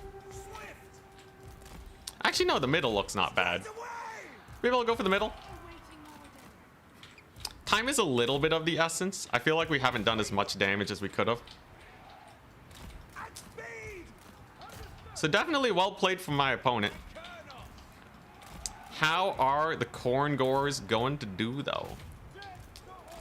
And can I reposition here fast enough? I have about a minute if I want to comfortably take this. And many of my Way Watchers are kind of out of position. He's just kind of camping the trees here. There aren't too many trees over there, so I should be able to get a decent volley off. What do I want? Probably just some spears for capture weight. The stalling strats are actually hurting us quite a bit. And he got a good charge on me. He's doing good, actually. He's doing really good. As far as I'm concerned. He's doing a good job blocking me up, stalling the captures. But if we take this point, that would be a huge play for us. So I'm gonna net the doggos. Then we're gonna Way Watch him. And then we're gonna counter charge him with a bunch of our cavalry. That alone already does us pretty well. Then I can kill off the Khorne Gores, and even if we do lose the middle point, I should still be okay. There's the slow, so that's gonna hurt him real bad. Let's get that breath attack going. And the shock damage from that should be enough here to really brutalize these folks. Then it's just the fight for the middle. So lots of infantry abound. We get our lord over here to bully him. Hopefully the blood beasts go down sometime soon. I'm kind of bullying my stag knights, I'm not gonna lie. I think I also botched that volley. But we do have a double cap. Almost, anyways. It could definitely be better. But I think we're doing not the worst. The army wipening of my opponent certainly could have been slightly faster. But if I can just capture this point, I think we'll be okay. I have my lord here. She has an Arrows of Kurnos. We still have capture weight. I just gotta steal that point and then we'll be okay. Easier said than done. But I do have about 4 minutes here. That's an amazing spell cast, by the way. Gonna hit like all the infantry. And that's a pretty nice charge on the dogs. Actually, maybe less than I would have expected. Some flesh hounds show up. So they are going to capture the point. But will it be enough? You can prevent them from stealing this one. Using some infantry, maybe? I don't know, man. I don't know. It looks like he might actually secure this. Unless I get a mass route. There's a very high chance my opponent actually manages to win this. The Dryads here are definitely going to be a game changer. And okay, yeah, we do get a pretty solid route. That's actually a massive route. Oh my god, they're all gone. All right, so now I just gotta secure this point in the few minutes that we have. This one's gonna be fine. We have Dryads here, and very elite Dryads at that. So as long as I pool all my forces here, we should be okay. As long as it's a single cap situation, I should be relatively fine. We're just gonna slow them down. And then it's just one last point. It's just one last point. It's not a big deal. The enemy has captured one of And their on that victory point, I points. have about Take it back. 2 minutes here. So charge on the Flesh Hound should be pretty good. And of course, we have a bunch of infantry coming on in. It's a 2-minute cap. That's okay, I guess. It could certainly be better, but with the spears here, I already have capture weight. I guess I shouldn't have been that worried. He did forget a dog, though. Had he used that dog effectively, we would have been in a much worse position. But it seems like we're barely gonna hold out here if I can kill the dogs. Got a couple spears coming here. But that mass route saved my butt. Mass route on the center point. But hey, that's what the dragon's for. Dragon's pretty good at that. And we still have over 1 minute to spare. Oh, okay, that is actually not that bad. Yeah, have a whole minute, bro. Have a whole minute. Not a single worry in the world. There you go. Blood Beast will go down. That's the sound of the point getting captured. He might make a play for the middle. But as long as we just continue our value trading here, we're fine. I kind of picked a bad map because he got to hide in the trees there for a bit. But it's good to know that it still works out pretty well for us. And these dryads are killing it. Can we get a charge on the doggies? Maybe. We definitely got to stay here. He's going to use dogs to steal points 24/7. And I don't want that. Man, this one forgotten dog, though. I don't know if it would have won it. It would have been very close if they stopped the dryads. I don't think they would have actually been able to kill the dryads, but they might have stalled just long enough to get there. He also whiffs a spell cast. Very unfortunate. We're just going to get in here. Chaos Warhounds take a massive hit. That's not going to be good for their leadership. And as long as we can actually hold this point, we should be sitting fairly comfortable. I got Stag Knights on the way. They'll be able to do a lot. And all his routing units. All them routing units are doing him no favors. Doggies were not enough. Khorne. Always super close, though. I think if we played even slightly worse, like, he totally would have crushed us. Very close game. Very close game. Close as it gets, almost. This Dragon Lord, though, 2,600 value. Valkia, only 1,500. Love the Dragon Lord, man. Got the breath attacks, killed the Blood Beasts. You'll love to see it. I think Wood Elves are definitely going to be a faction that I bring to the Grand Finals. For sure, for sure. You can see the trees made it harder for the Way Watchers to get mega value. And the dog spam was pretty spooky. I didn't have any light cavalry because I just wasn't really expecting the Chaos Warhounds. Light cavalry would have made it much simpler for us. Blood Beasts were pretty spooky too. But the Way Watchers did have their way with them. And then once we got our elite cav in, they were quite nice. He did out micro me on one mobility fight though. And the Khorne Gores were pretty spooky too. But we got there. We got there. Very scary though. Incredibly scary. Yeah, look at that Flesh Hound. Whoo. Jeez Louise.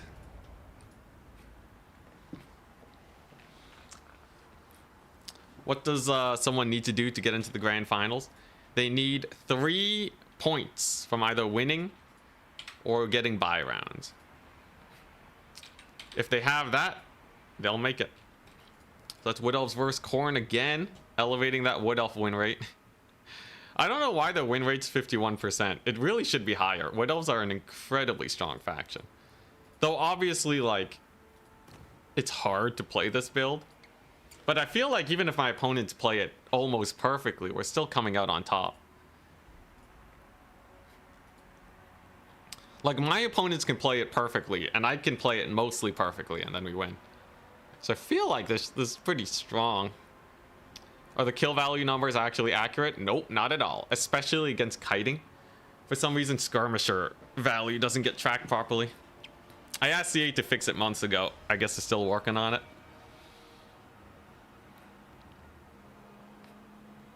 All elves are meant to be elite armies of great units. Yes. Yeah, all elves, right? All elves are supposed to be very elite with amazing leadership, right? Definitely. Oh yeah. Oh yeah. No. I think. Oof. Oh man. It's made worse because damage dealt to HP is very impactful for leadership. So having less HP means that they actually have a leadership debuff. Eternal Guard though are sick. 80 is great for them. The difference between 80 and 70 is massive.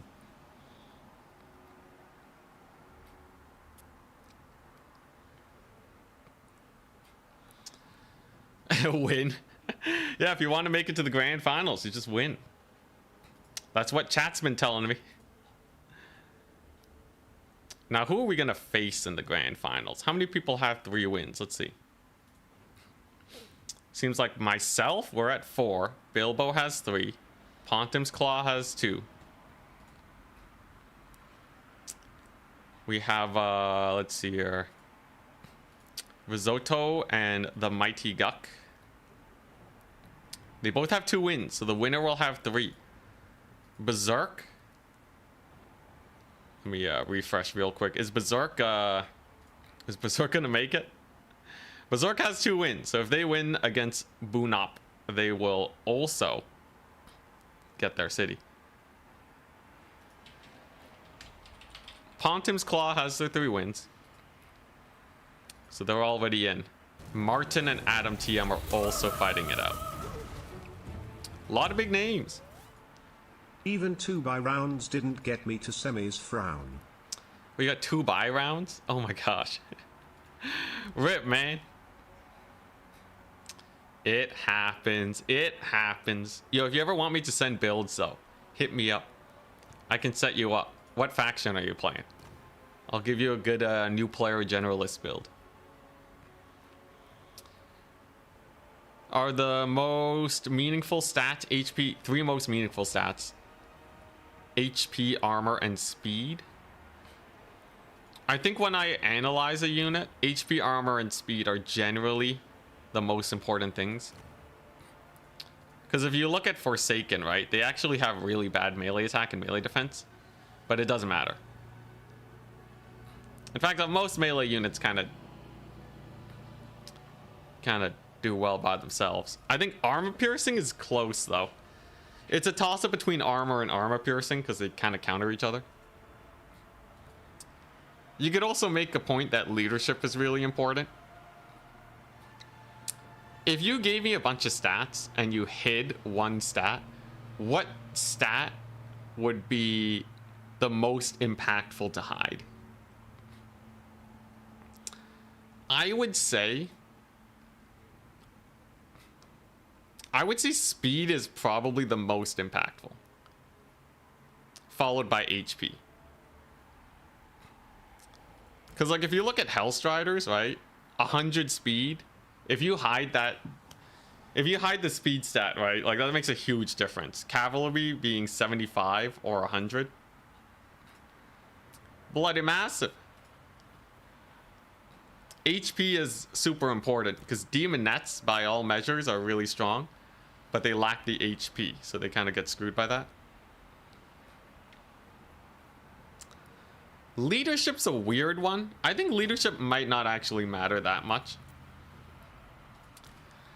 Unless you start getting into the really low ranges, but as long as you get to mid-tier leadership, you're kind of fine. Oh god, we have squats. It's leg day. It's leg day. Gotta keep doing 15 squats until it just is not an issue for me. Oh my gosh, I feel so tired.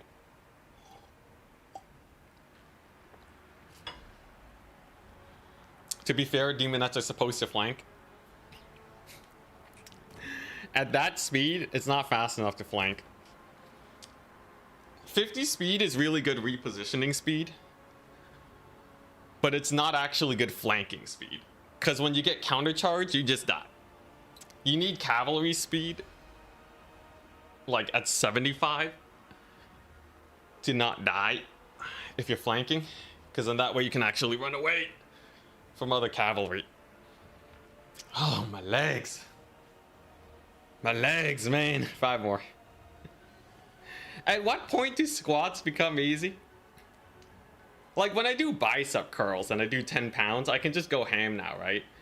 But like I feel like the squats, they never get easier, and I don't know why. 2, 3. Who's the little guy on the shelf behind you? Is there a story? Which little guy? Are we talking about the big guy, Jimmy? Or the little itty bitty guy? Which is my Warcraft 3 first place trophy. Turned it a new play tournament. So I actually got a trophy with my face on it. It's me and I'm ripped. First place, baby. Yo, it's a sick trophy. I love it so much. Jimmy though. Jimmy's just a happy dude. Jimmy's just a happy banana. Here to remind us all that we should stay positive. I saw him at Costco.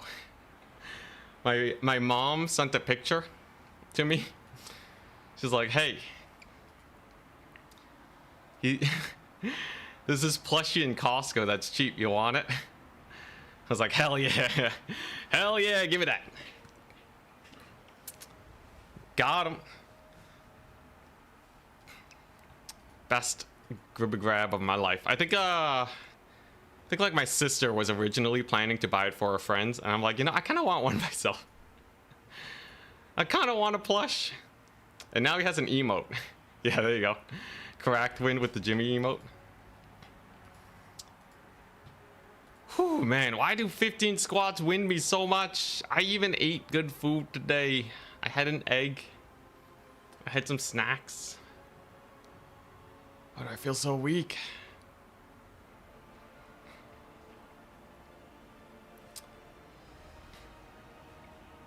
It's true, Skaven are really bad because of their bad leadership. Leadership is more of a faction-wide thing.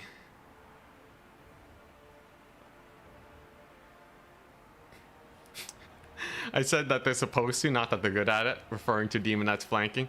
That's true, that's true. CA have a weird way of balancing units. The reasoning, if I remember correctly, the reason why they have so little HP is because they have physical resist. Now that's just terrible reasoning.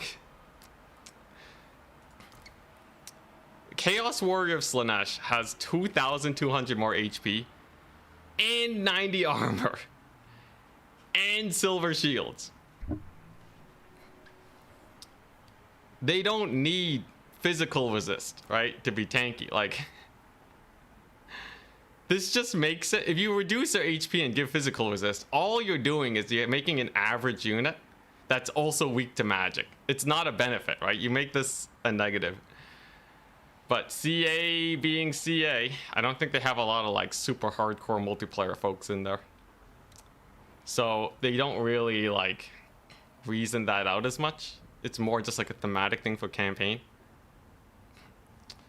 But I even petitioned Demonettes to get buffed way early on before Immortal Empires launched.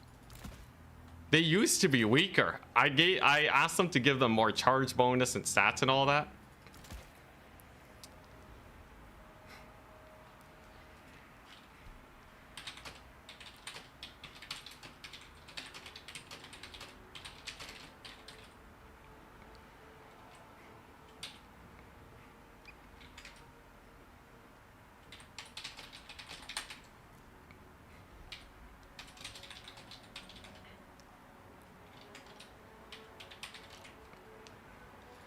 So I just got a message, but yeah.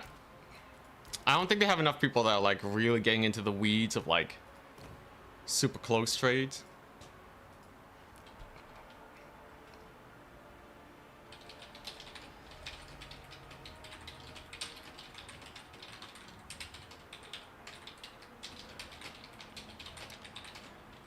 Alright, just doing some messages. We're waiting for the tiebreakers. But yeah, I really wish CA had like a dedicated group of people to do multiplayer. But like really what we see most of the time is they just kind of pilfer from like what the multiplayer community tells them.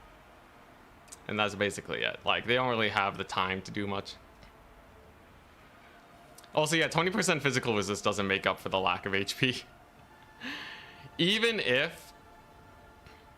Or does it? I think it might just barely. Hard to tell.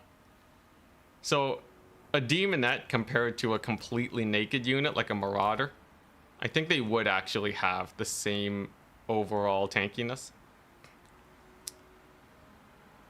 But yeah, no shields, no armor.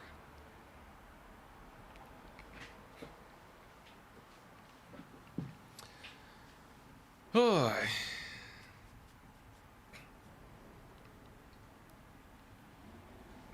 At least they're fast. That is true. It's a very nice speed bonus. I don't think there's many other infantry that's as fast. Most of the time, though, why not just run Forsaken, right? Oh my god, the difference. The difference in tankiness between Forsaken and Demonettes. Just from having a little bit of armor and a little bit of mass. Ooh. Juice. Wild idea. Oh, what's up? Maybe Demonette should drop... What's this? Drop the bikini for some armor? Oh. Yeah. You know, I don't know why demons don't feel like wearing armor. They're very proud of their bodies, okay? We don't judge. You know, we don't judge them for it. It's kind of weird. Well, you know, they can't hold a shield, though. They have crab claws for hands, all right? We're really gonna judge them for the disabilities? Born to be king, how dare you? How did they even put on armor? They don't have fingers. It doesn't make sense. Then again, Forsaken have armor on, but I'm pretty sure they put the armor on before they got mutated. So we'll give them a pass. They got lucky. Armor is for cowards. You know, I actually do think it's because it takes too long. It takes too long to put on armor. Then again, though, right? So if you think about it, in a world where like body shapes are so different from each other, it actually would be harder to make armor. Because like, you know, metalsmiths, right? You know, when you're working with humans very consistently, you get the same body plan. You don't really have to worry about that. But with demons, you kind of need an armor specialist for each body type. Logistically speaking, that's actually pretty inefficient, you know? Back in the olden days, you defeat the enemy army, you can steal some of their armor and equipment. Easy peasy, right? These guys, no way. You can't do that. Kind of makes it harder for them. Swords are easy, right? You just make swords. Anyone can use a sword as long as you have fingers. But how are you gonna armor up a fiend, right? Look at that, there's tentacles everywhere. You know it's gonna be uncomfortable too, right? The chafing, if it's not fitted well. Can't have that. They could grow thick skin. I guess Nurgle's the closest thing to it, but I don't think they actually have like no demons have shells really, right? Soul Grinders have armor, but that's because they're body modded. And they're also from 40k, so they don't really count.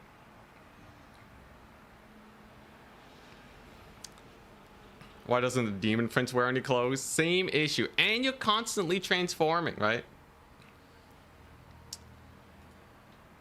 What are you supposed to do when you grow like a new horn somewhere? Then you're gonna need a whole new piece of armor. It sucks. Chainmail though, I think there's no excuses. Then again, you kind of need clothes if you're going to do chainmail.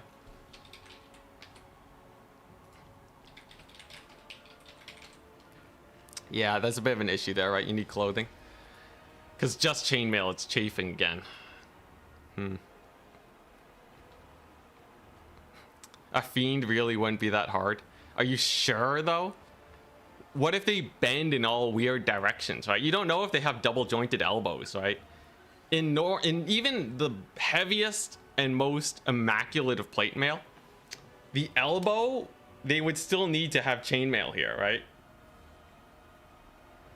So what are you supposed to do if you have a fiend just flopping around, right? What if the tentacles are extra sensitive? You don't know. It's Slaanesh, they probably are, right? I could see it. Scarbrand has a cute armored core set. Okay, I think that makes the most sense, right? For like the lords, right? Obviously they can have custom armor made. Plaguebearer is definitely not. Definitely not.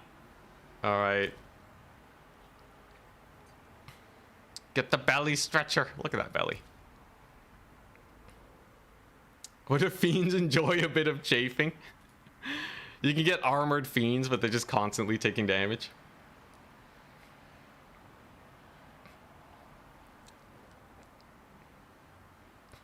Yeah, there's also the whole thing where, like, if you die and respawn, are you really gonna care about wearing armor everywhere?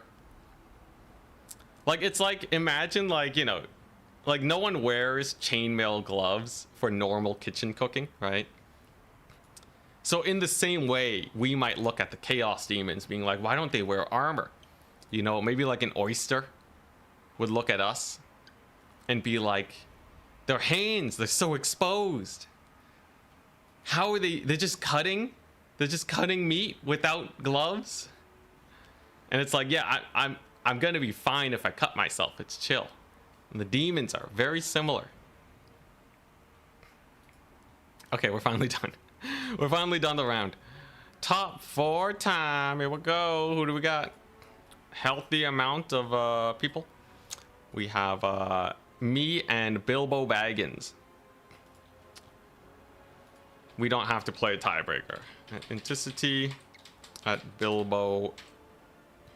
We're standing by. Tiebreakers. Left is top bracket. The Mighty Guck is versus Pontim's Claw. At Berserk versus at Martin. I'll cast this one. Lobby code and spec slot, please. Should be fun. Have I broken free of demons at last? Technically not, because they're still not number 1. But I'm just going to do that off stream over the weekend, because I really just wanted to play Wood Elves today. Yo, we've been annihilating it, Tzeentch, with Waywatcher Kite. Dumpstering Khorne like no one's business. Some of the games are kind of close, but it's still pretty decisive victories by the end of it.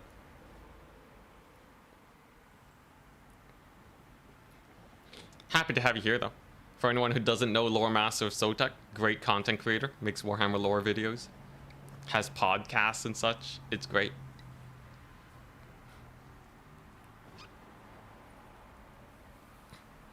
Demons get tortured when they die, so they're afraid to go back? Really? How are they gonna pay, though, to make armor, right? Is a demon gonna, like, walk up to a blacksmith and be like, hey, can you make me a custom core set? Please and thank you. I don't even know how Scarbrand has armor. None of it makes sense.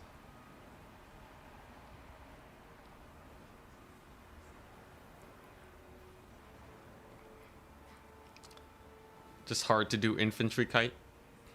I could just melee build into Khorne. Spam like a bunch of the wild whatevers.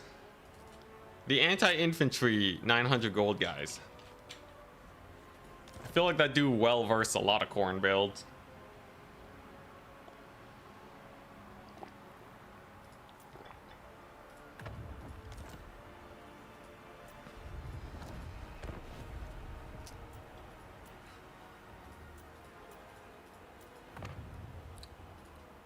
And we're spectating.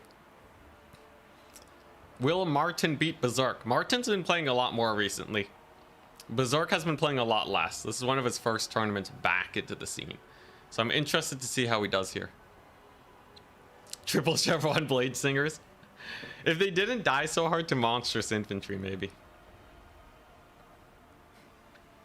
I could just take one Blade Singer. Take one Blade Singer and just feed it infinite amounts of Flesh to Stone. But like any amount of magic damage just kills him immediately. Like one Valkyria Spear. So I don't think it's a good strat. It's probably not. To just have one Blade Singer just getting super power amped by Tzeentch. That's a bit too memey for me. Just a smidge. Most demonic armor, weapons, and such are parts of the demon's essence. Wait, what? Oh, this whole time I thought they were like... So when they die, their armor also gets sent back?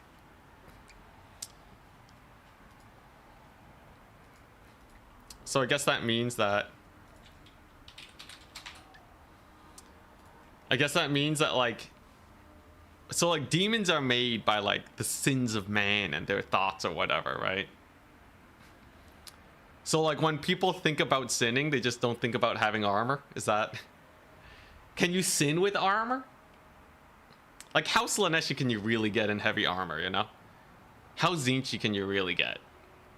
So I guess it's just not enough people think about armored demons. Actual demon hard counter. I'm sure my lore is 100% accurate, by the way. Yeah, the armor's just the schizophrenia, exactly. It's just the thoughts of people.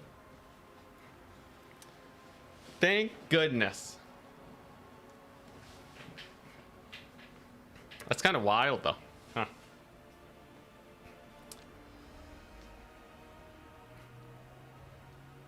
Why no Demons of Chaos today? Yeah. We're taking a break. I'm going to get them to #1 over the weekend. Basically, the Emperor's plan in like, what, 40k? Everyone stops thinking about chaos and it'll go away. The ultimate, just ignore them. Chaos is the same as bullies.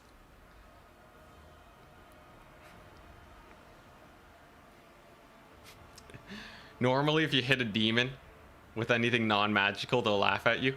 Yeah, it's because of that 20% physical resist.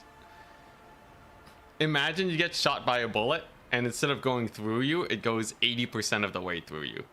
That's what demons are. Terrifying, I know.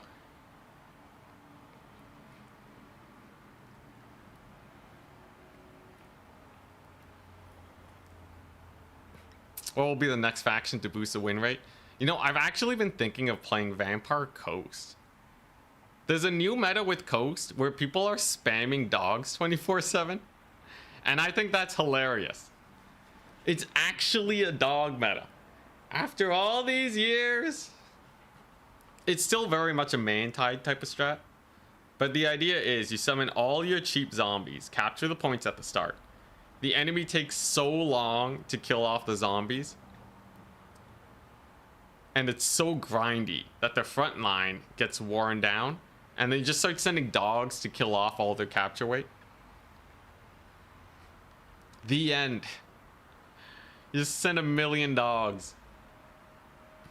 It's so dumb too, because you don't even want to summon other units as Vampire Coast. It's really dumb because it's better to hold your money just to summon more deckhands and dogs. That's why we've been seeing people summon them in waves, which is kind of jokes, right? Wave tactics with Coast. That's exactly what you want to see. But yeah, just straight up. The faction right now is like 3 units. If you include pistols, like 4 units. Other than that, it's just an ultimate man-tide. Pretty jokes. They actually seem rather strong. I might even whip them out in some grand finals, but I should definitely get a few practice games with them first so that I don't get hard countered. They're also quite nice because they counter Ogre Kingdoms. Ogre Kingdoms are strong, but weak to a handful of factions. So I feel less incentivized to learn them, but I probably should also. Next week, the schedule is Dwarves on Monday, Greenskins Tuesday, Dwarves again Wednesday if we're feeling it. Then I also want to play Ogre Kingdoms after we play Vampire Coast. Norska's a hard maybe. I never know how I feel exactly about Norska. At times they feel so strong, at other times they feel kind of weak. But as far as rush factions go, they are definitely up there. And they're gonna get DLC, so I should probably learn them a bit. But like, it's pretty straightforward, right? I guess I should learn how to use Ice Wolf chariots. Ice Wolf chariots are pretty jokes. Yeah, I'll learn how to use them. And then we're set. But if I take Ice Wolf chariots, I can't take skirmishers, because for some odd reason they count as skirmishers. Oh, and yeah, I should play some campaign too. That's true. Yeah, not full multiplayer. I think maybe Thursday I'll play campaign. I'll write a note. Lots to do, man. Lots to do. And I'm still super behind on editing. What is this life? I shouldn't complain. Or I can complain, but let's not rub it in. Don't campaign me, bro. One campaign is not gonna hurt anyone. I also really want to beat Silk Song. It's been too long.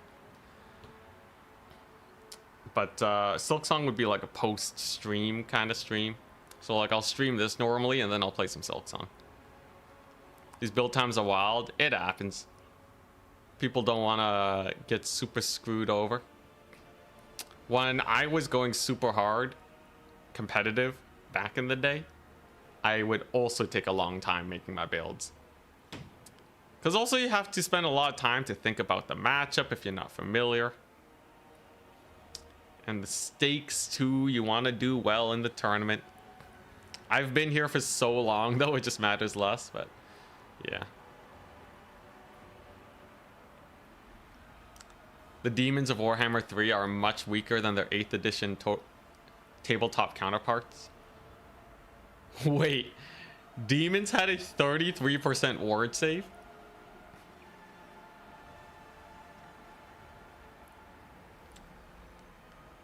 There have been some Grail Knights that live in strange realms like Athaloran and act as wandering guardian demigod soldiers. Oh, dang. Wait, seriously though? 33% ward save? Yeah, I'd love to see demons.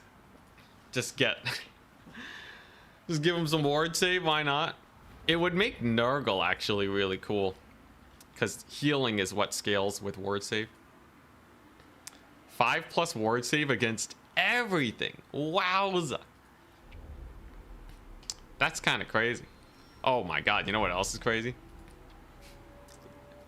The Chillgeists. Okay, so fun fact about the Chillgeists.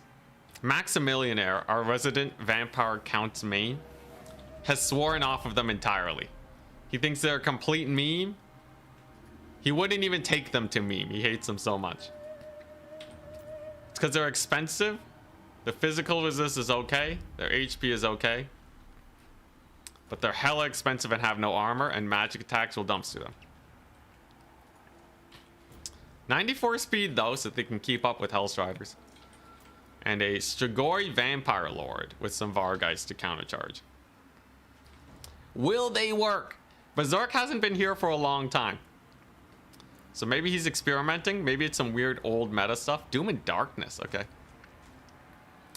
Ghoul King of Ashoran. So that's his super heal ability. He's gonna heal cap. Strigoi Vampire Lords will just heal cap. Oh my god, what is this? This is so I love spectating games because people don't play like me. Chosen to Khorne dual weapons. Now that is meta against vampire counts. 3 of them, wow. What's a little strange though is this bad boy. The Tzeentch grinder. The Tzeentch soul grinder. Look at that.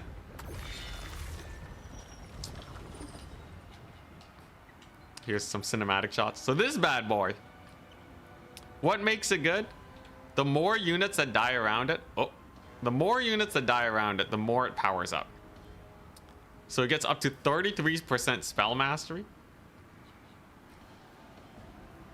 And even some power recharge. And extra reserves every second. So given enough time, this will absolutely do well. He has Final Transmutation and Searing Doom. And Festus is literally just here for his passive healing and or Mortis. Oh. So he wants a blob fight. This map is okay for a blob fight too. Both players tend to push towards the middle, so the home point is rather safe.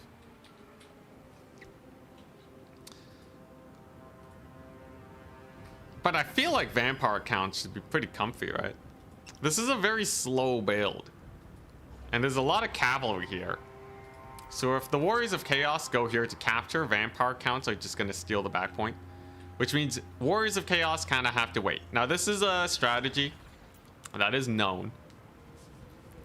If you get this capture point, you can kind of wait until the 5-7 minute mark before getting your second point. And you'll be totally fine, assuming you never give them up. Seems like that's kind of what we're going for here. Cavalry charge, catches 2 horsemen. A slight play, but a good one nonetheless. Varric's Reavers have healing, so they don't really care.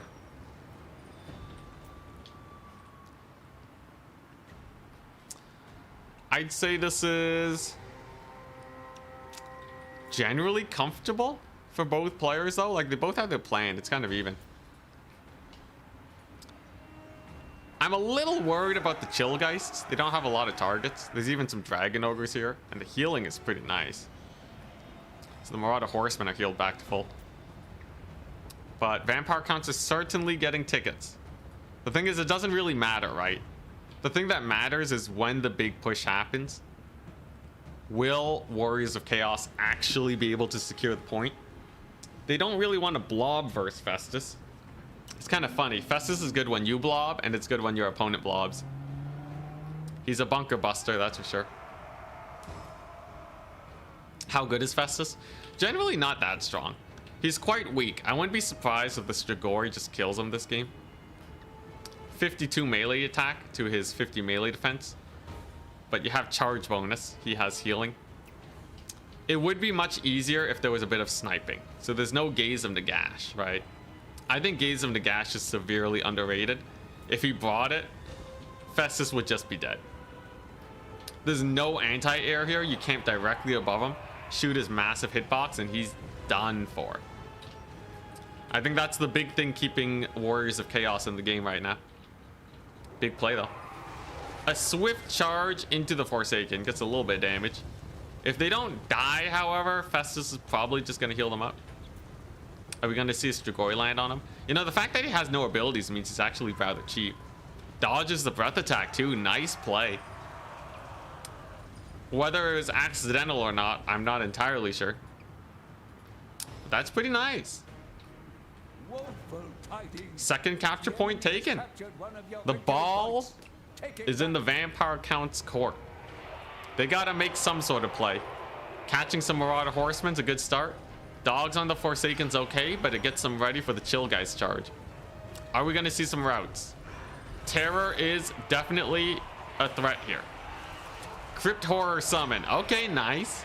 So he's buying time so that the Chillgeist can delete the Forsaken. They do have decent damage output. So the Forsaken are actually struggling quite a bit. And he also knows there's no Hellstriders, which would otherwise be good against us. Forsaken hold though. ITP keeping them in the fight. So there's no terror out. Chosen are pretty far away.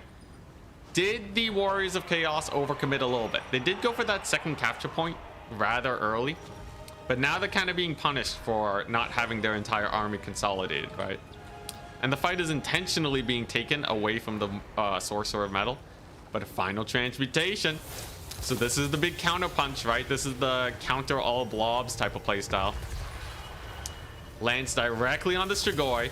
Gets a huge Searing Doom. Massive damage to the Varix Reavers. Crypt Horrors are suffering. Chill Geists are absolutely suffering. Only 600 value. And Festus is actually chilling. Against all odds, he survived the Dragon Rush. The Dragon Ogres were not able to help him. He doesn't care.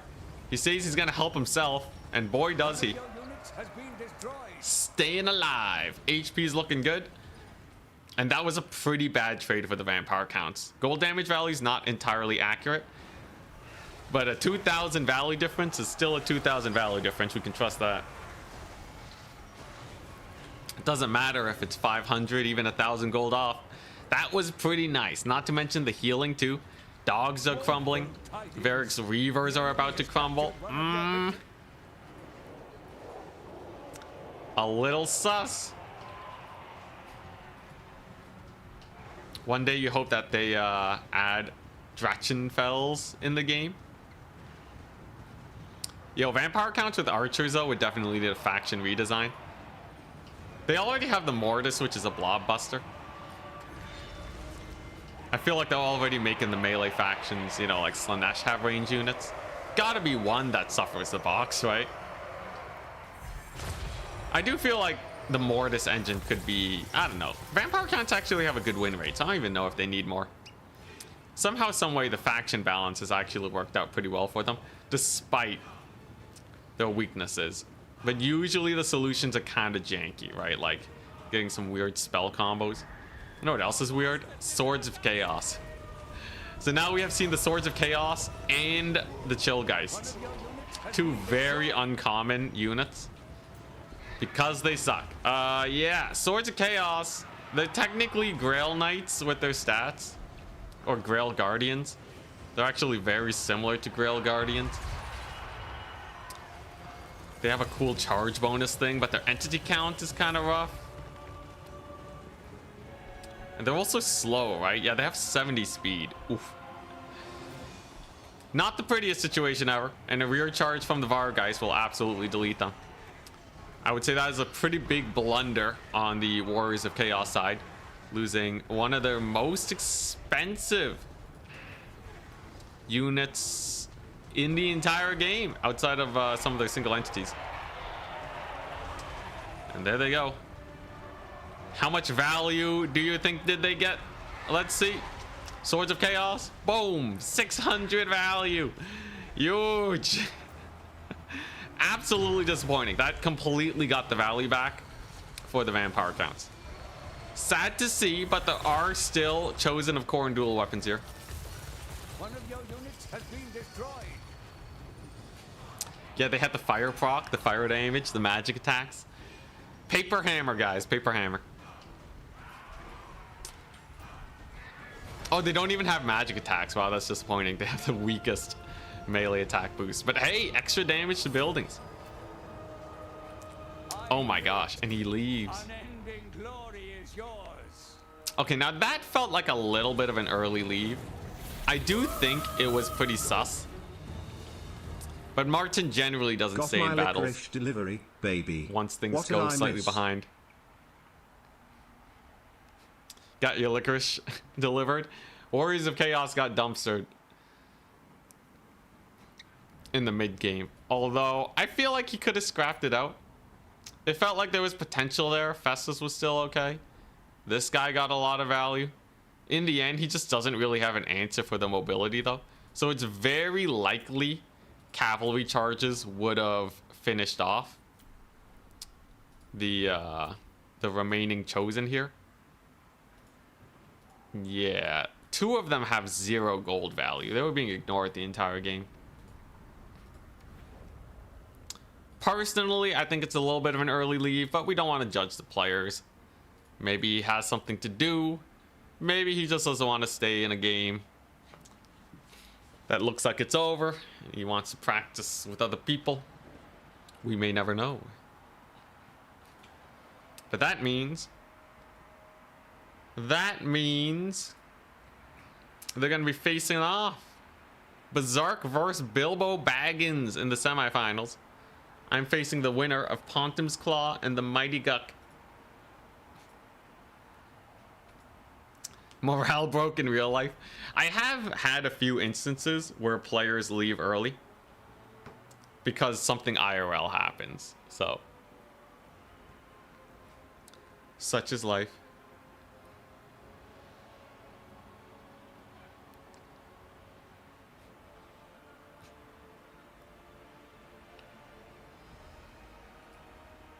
Fun match though. It was nice seeing all the cool units not doing well. Oh, I didn't check the Chillgeist value though. I think the Chillgeist did better than the Swords of Chaos by a lot. How do these guys compare to Grail Guardians? So it's only 1,500 gold. Voice crack. It's 1,500 gold. They only have slightly less HP. They do more damage. Really, the only issue is their speed and the entity count. Ah, but they don't have the Blessing of the Lady or Perfect Vigor. They do have Guardian and Apocalyptic Charge. Ooh. Do you really want the Grail Guardian with fewer entities, though? That's fewer impact hits. And no Blessing of the Lady means they're actually significantly weaker. This is just 15% damage resist. That's very good for Grail Guardians. Especially on a faction that can heal. Technically, Chaos can heal too, but they usually don't bring a healer. It's kind of weird. Is it a mass difference? 1,200 mass? 1,200 mass. Why do they feel so bad? They should be Grail Guardians, right? Shouldn't they just be Grail Guardians?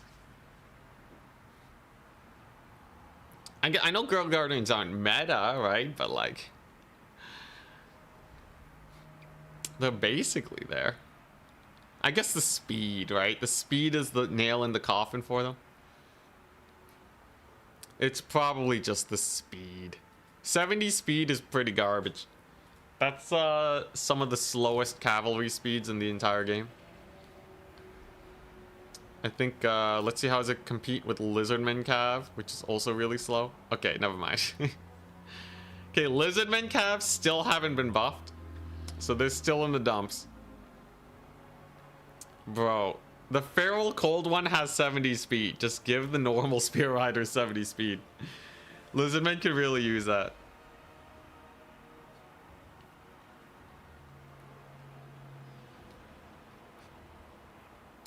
Yeah.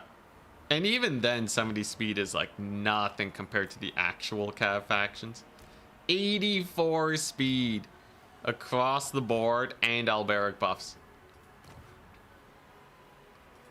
Take a look at Kislev. 75 at least for the heaviest cavalry. 84 for the Winged Lancers. 92 for Dervishes. Hell, even the War Bears have 75 speed. I know bears are fast. Jeez. Yeah, I feel like Chaos Knights could use another buff. They did get a price reduction on the Lances a while ago, but I feel like they could use just a smidge more. I don't want it to just become a Cav meta, though. Let's get Skaven buffed first.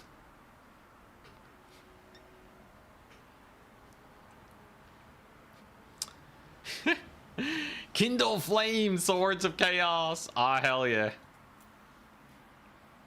It's 20% more damage for 11 seconds. All you have to do is awkwardly time your spell with the moment your cavalry is charging. Screw spell optimization. We got Swords of Chaos that need a buffing. If Kindle Flame lasted longer, it would actually be pretty good. But actually, like realistically speaking, spells, you always have to find the perfect situation for them. At least at high levels. If you're not optimizing the perfectly placed burning heads, you're leaving like 1,000, 2,000 gold value on the floor. And there's no spell that you're really spamming. If Cascading Fire Cloak was more spammable and actually good, that would also be a nice way to spam Kindle Flame. And then you could do some fire builds. But this only lasts... Oh, it lasts 15 seconds. Okay. It lasts 15 seconds. That's easy, bro. Yeah, there's like so many opportunities when you do not want to cast your spell. Even Burning Head, which is like kind of like a toss it out whenever spell. When we're talking like high level play, it's so rare to get the perfectly placed Burning Head. I think a lot of people will miss that, but this is like really how you get that slight edge against the top tier players.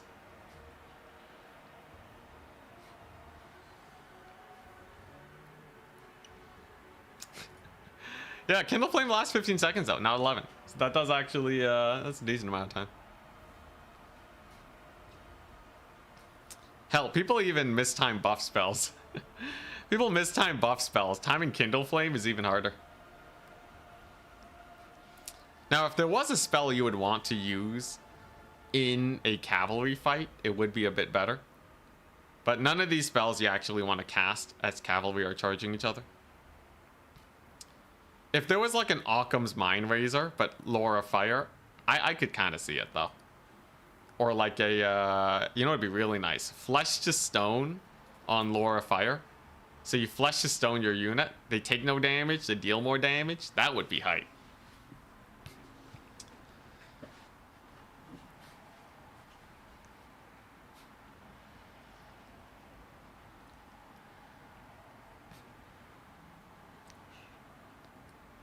Yeah, the thing is, usually Burning Head, you're casting it right away.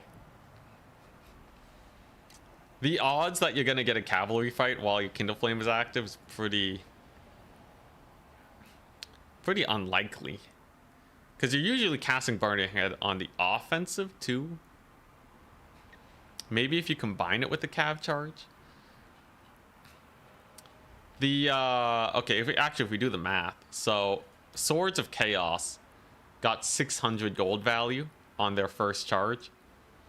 So if they were getting Kindle Flamed, it would have been an extra 100 gold value. So if everything goes perfectly, they'll go from 600 value to 700. Okay, let's say they survive, right? So that means every engagement it's plus 100 value. I think if you're really good at Warhammer and you have nothing else to really micro, I could see it. I could genuinely see it if you have like nothing else to do. Right now we're kind of in the phase where people kind of just throw the lords by accident.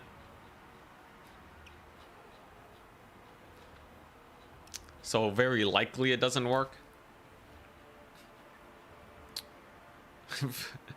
Flaming Sword on Hellstriders. You know, the funny thing, Flaming Sword on Hellstriders is unironically good versus Wood Elves.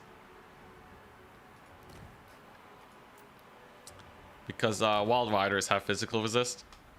And Hellstriders are mostly non-AP damage. So it actually does increase your damage by like a decent amount. And it can make you kill the Wild Riders just fast enough to disengage without dying to everything else. Unironically, I would actually run Flaming Sword. But most of the time, I'm just going to use Burning Head. Because it's better. And it doesn't cost 150 gold.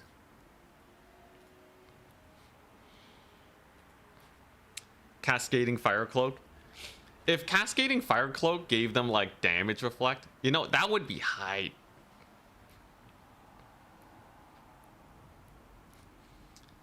That would be so hype. It's called Cascading Fire Cloak, right?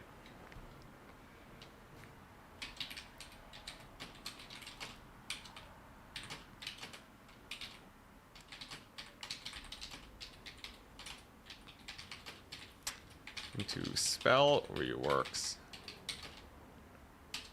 Fire Cloak. Giving damage reflect. Reflect could be really cool.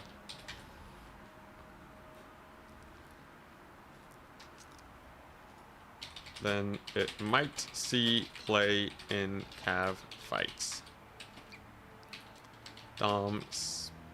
Specific view, of course. Yeah, I think that'd be hype. That way we would actually have, because buff spells right now have a niche in cavalry engagements. So if you gave it something that would help in cav fights, then we might actually see it. For once. For once.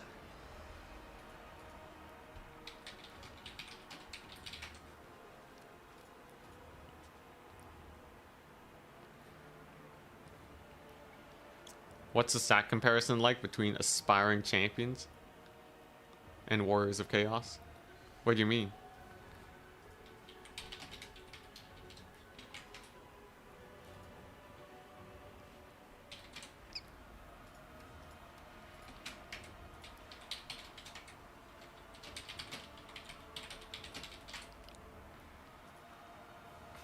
Right, Pontum's Claw.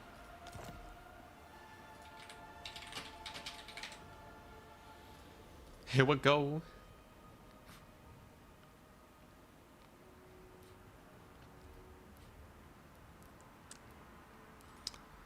I've had a pretty good track record versus Pontum's Claw. They should be relatively beatable. I'm like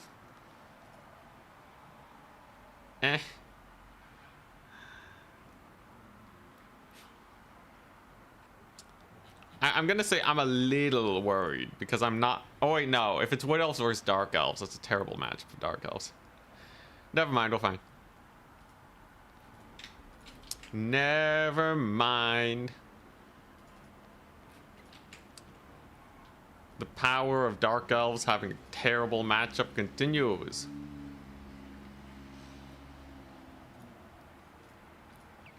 Got some more adminning to do.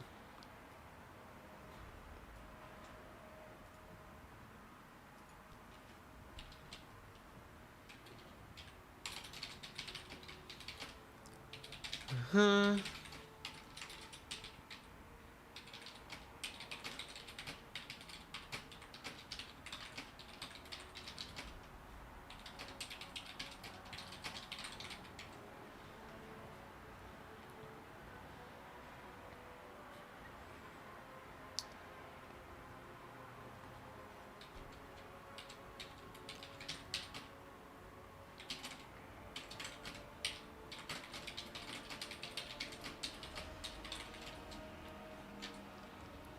All right. Pontum's Claw needs 3 minutes. So it looks like he is Dark Elves. So last time I played this matchup, it was absolute devastation. And we were playing against the best Dark Elf player in the world. So, yeah.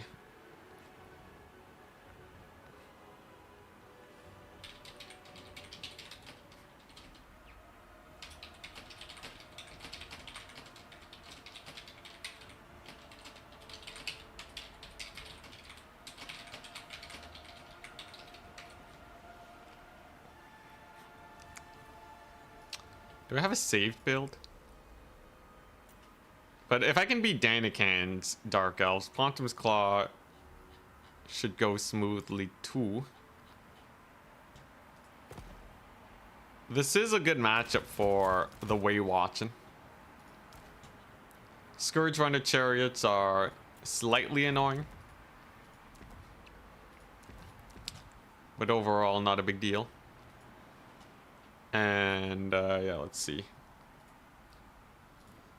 Let's see. What maps do we have? Rapturous Expanse, Skollendir's Cave, Imperial Road. All right.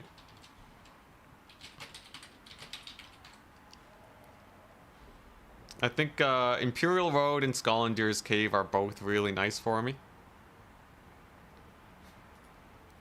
So that should be fairly simple. He could also rush me. He could also do a 5-minute no rush strat where he just builds up a massive army, gets his passive going, and then he kills me. I think those are the big threats here. if we're playing Wood Elves into his Dark Elves. Other than that, I'm feeling pretty comfortable. Bans Imperial Road.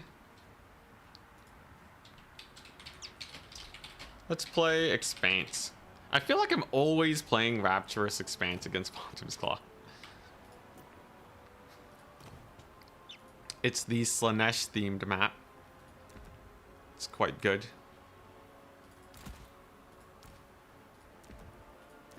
But yeah, I feel like we should be fine here. The problem though, these players, they're very used to playing these types of matchups. Any faction main will naturally discover some crazy tech against their hard counters. So I'm very much expecting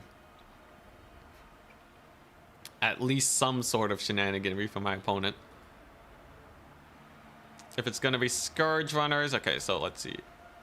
I definitely want some infantry, yeah.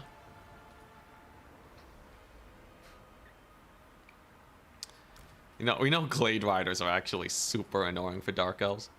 But he's gonna expect Glade Riders, right? It's not the worst thing in the world to go slightly off meta. Because usually what your opponent's trying to do is they're just full hard countering. They're throwing everything at the wall in the hopes that they run into just the right build and then they win. So if we can kind of abuse that just a smidge, I think we'll be okay. Money spending wise, it's kind of awkward. Just because I'm not used to spending money as Wood Elves. Do I want Great Stag Knights or are Wild Riders good enough? I feel like Wild Riders are good in the majority of situations. Glade Riders I know are really good for Scourge Runners, so we're going to run a few of those. And then, don't Dryads just dumpster him here? I feel like Dryads are good here. Yeah, just the usual, you know?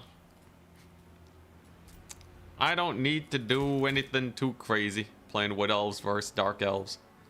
The strategies, they tend to remain very similar to each other.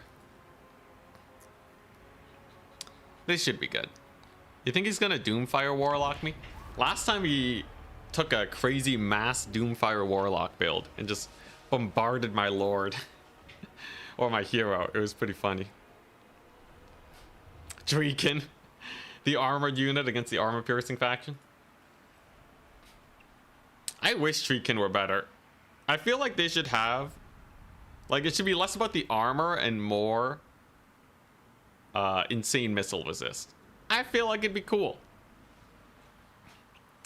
Give them crazy missile resist.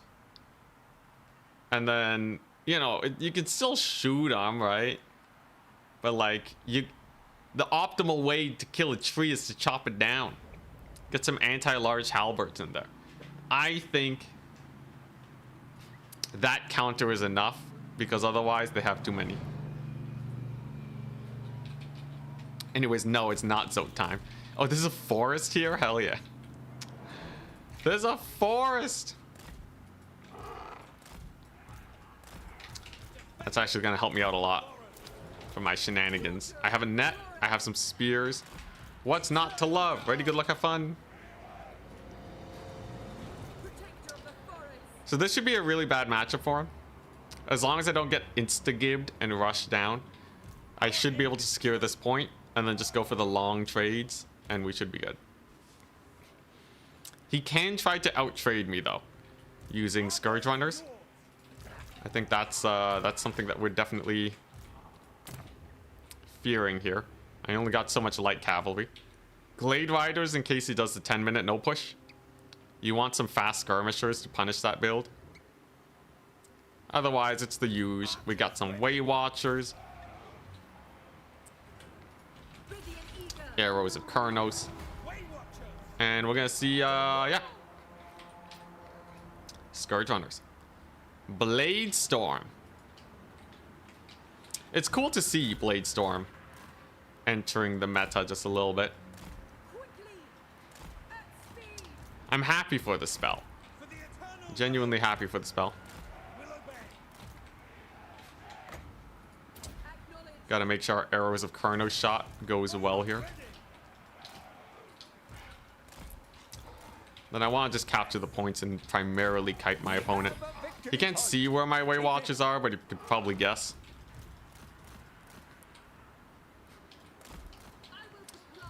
A little bit of damage on my Lord. A little unfortunate. Given that he's kiting though, Blade Riders are actually pretty hype. If we summon them in and bully the Cold One Chariots here, I think we'll be okay. Oh, and it's once again a magic spam build. Okay. I've never had the greatest success with magic spam build, so I'm interested to see how he plays it out. Dark Shard Shield doesn't get the dodge. Despite being shielded, they still take a pretty huge amount of damage.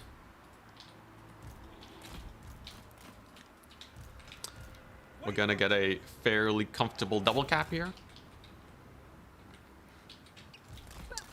Doesn't get the dodge again. Oof. Dark Shard Shields are expensive. You don't really want to be taking a lot of hits on them. Interesting that we accidentally caught a couple shades. Okay. Accidentally myself into whack a load of shades. You'll love to see it. Obviously very unfortunate for my opponent that I decided to randomly summon there. Does get the Blade Storm off, and actually does hit quite a few cav units. So actually not the best of trades I've ever made. The shades, they live. And he gets a pretty nice volley on my Lord too. Opponent's playing it well. I think, you know, there's a lot of capture point shenanigans that need dealing with.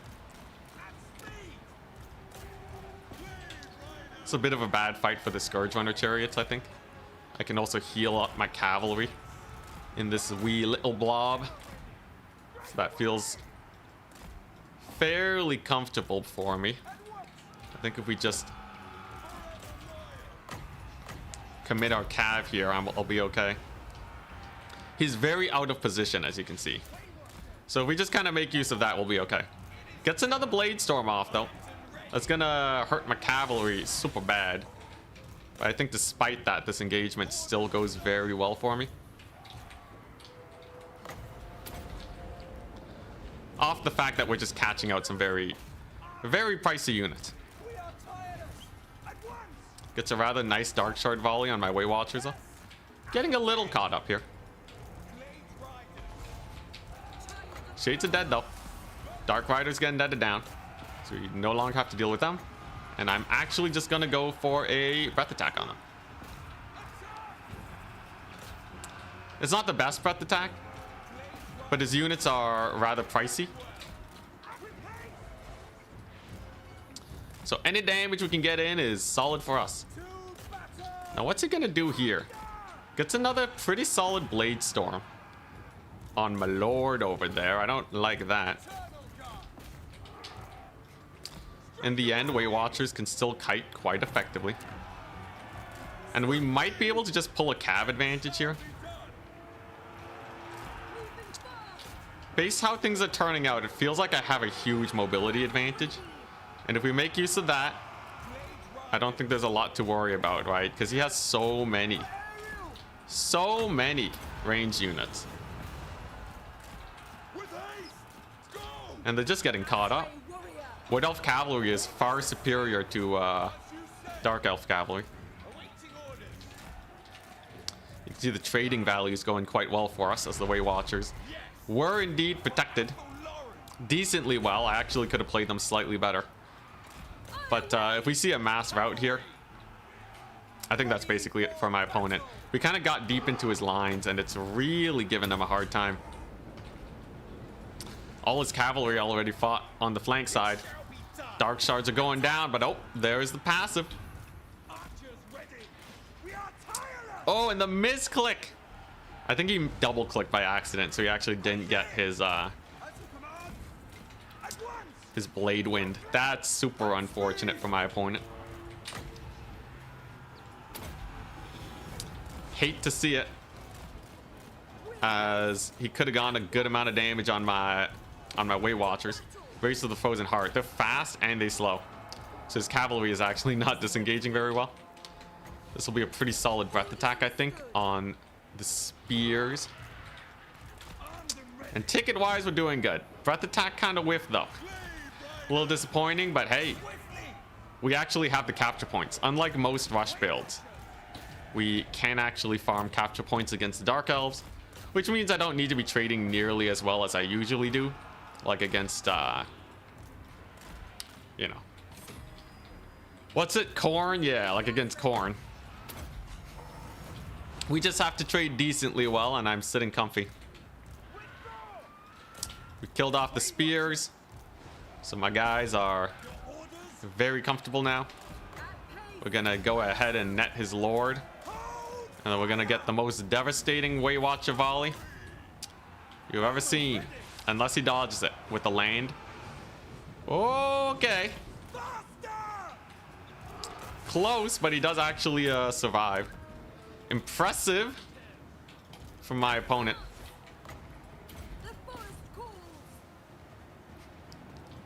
Oh. Oof. Ouch. Oh my god. Fun fact, if you're moving, you don't get the stagger animation on your lord. And if they don't stagger, it means that every single arrow is going to be going where it wants to go. Yeah! Yeah! If you're moving your lord, you have to be super careful. Oh my god, these Weight Watcher volleys. Holy crap. Yeah, she gone, man. The only thing left is a pincushion on the field of battle. Yeah, you don't mess with Weight Watchers, man. When they get the shots that they want to get, it is absolute devastation. Honestly, opponent played well. The value trading was not that far in my favor. But, man, one missed dodge. You miss one dodge, man. Two of them paid for themselves extremely well. Lord got okay value. Blade Storm's an okay spell. Even when he was hitting my cav, it wasn't that scary. But I didn't have that much that he could have Melkoths anyways. Oh, he took Cold One Chariots. Oh, Cold One Chariots suck, man. I've been noticing more and more people taking Cold One Chariots recently.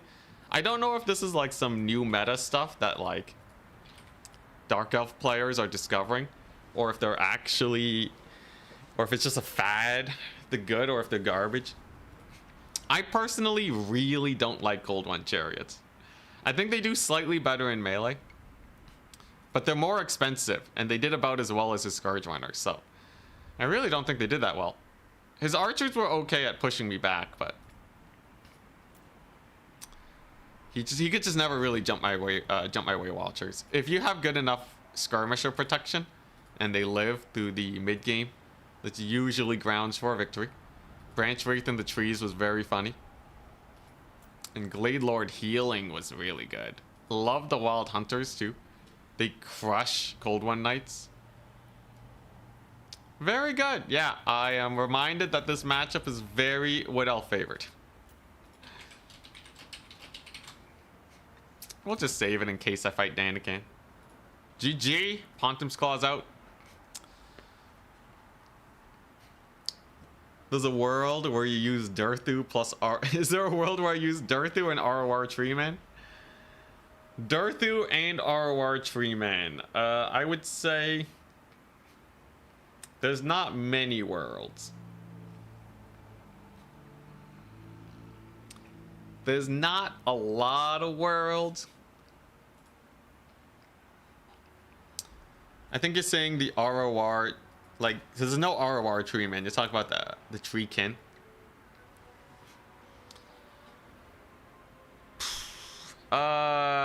Yeah, I don't know. If I'm memeing against Tzeentch, maybe. I could see myself memeing against Tzeentch with Durthu and the ROR Tree Man, and if he brings a bunch of pinks and blues, he just kind of sits there and kills everything. They'll run out of ammo before they kill Durthu. He's too tanky.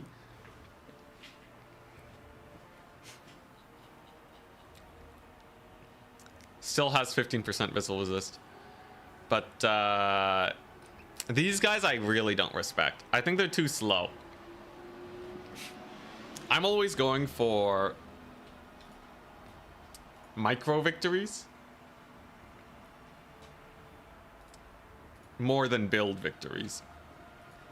This is definitely a build victory type of unit, which means usually if your opponent sees it coming and has anything to deal with Tree Man, you just lose. And that's just not really a risk I want to take. They do give 20% resist though, so that would make Durthu only take 5% more damage from fire. They have 57 melee defense, but they can't be everywhere at once. If they were slightly faster, I think if Treekin were as fast as Dryads, like 43 speed, I could see them as like a really nice way to bring mass onto the battlefield that just won't die. Maybe with Drycha, they need armor piercing though. They're not even armor piercing. So the damage is ludicrously bad. And on top of the fact that they don't have melee attack, this unit needs armor piercing, melee attack, and speed before they're really useful for doing anything. That's ignoring the fact that they get shot to death. Tough one. That's a tough one.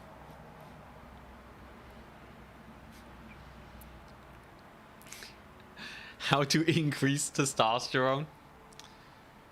I think there's medication for that, right? They can literally, we have the technology now to just give you more testosterone.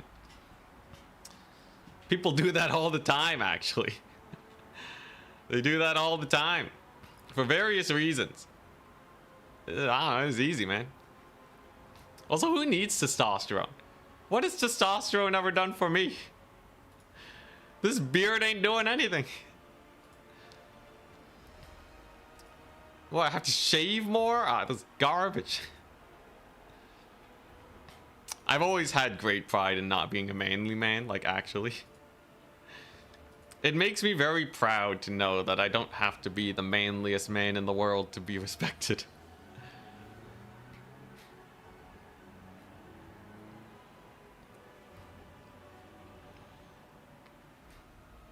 Just Google Marathi fan art. That's the alternative way, yeah. Not safe for work, though. We're not going to mention that on stream.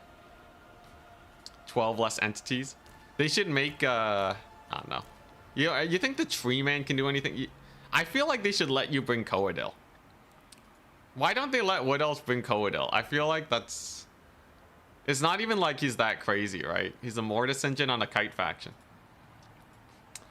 I guess it would kind of screw over land battle. Bilbo Baggins beat Berserk. Dang, what a Chad. Berserk was one of the big names back in the day.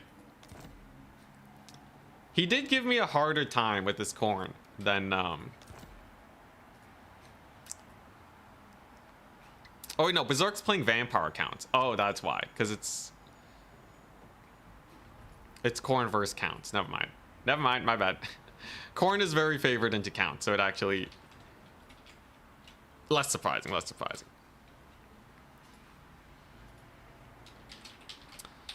I'll ban landing. You'll need a minute or two. Regardless, we're getting a massive map. So how do we want to play versus Khorne? Last time he doggy spammed us.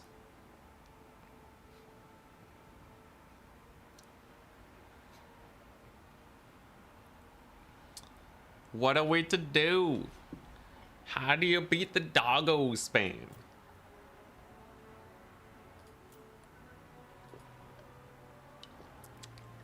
Coadil's too cool, yep. I do want to get a few mix-ups. It's always good with Wood Elves to change up your playstyle every once in a while. They have multiple viable builds. So I think if we do that, we'll be okay. What's the biggest threat here?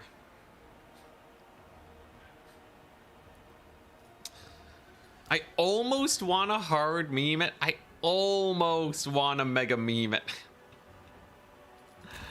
Okay, wait. Let me just take a look at this real quick.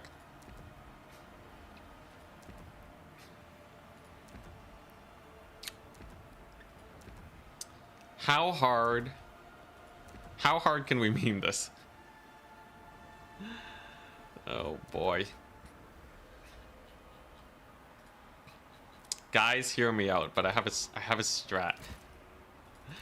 I have a strat that Khorne in no way will be able to defeat us with. Now, I'm still gonna go for some pretty meta stuff, but we're gonna have a little bit of fun today.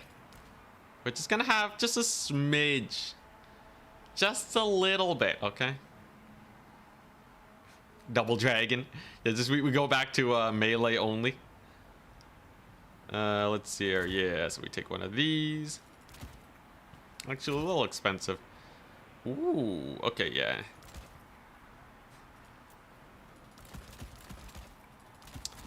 There's no way Khorne can deal with this, right? Ain't no way. Sisters of Thorn and Glade Rider maxing. Dabble of tomfoolery. Sisters of Thorn are actually really hype. Definitely need Glade Riders for the dogs. And then I'm gonna need something for the Flesh Hounds, but I think if we secure that, I'll be reasonably okay. This build feels interesting to me. It feels very interesting.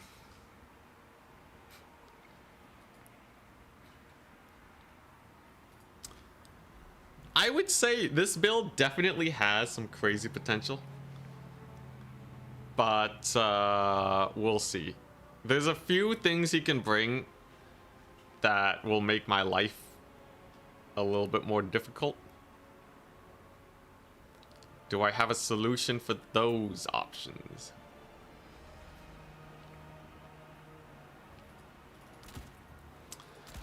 I guess I probably should have some safety nets here. Does this feel okay? Does this feel all right? I have enough to deal with an armor check, I think. I have enough to deal with a bunch of low armor stuff. And I should have enough to deal with the Skull Cannon. Skull Cannons are pretty bad in today's meta. They're also extremely risky versus Wood Elves. But as Khorne, you kind of gotta do what you gotta do. This is probably enough. Yeah, I'm gonna try this out. If it don't work, it's fine. If we lose, we lose. He earns it. Overconfidencicity at last. Hawk Riders? No, I've sworn off Hawk Riders. If there's one unit I can't make work, it's that. We'll save it for Charix and his insane micro. But they're so glass cannon. My bad. Glass SMG. They don't even do that much damage. Bagosh has a positive win rate versus you. He has a positive win rate against me? Really? Really? Since when? We just beat him earlier. Today I have a 100% win rate against him. Oh wait, we gotta set the map. I see you don't expect the 8 Bretonnian Trebs. He's playing Khorne, we're good. He brings it up all the time. Dang, alright. Yo, Meaty Dangler, if you're in talks with Bagosh, tell him that I'm willing to play a best of 9 against them. I'm not gonna message him now because I can't confirm your claims. But if you want to tell him, invitation's open, man. Anyone who wrecks me on the consistent, I want to play a best of 9 against. Good practice. Like Charix, I really gotta play more against him.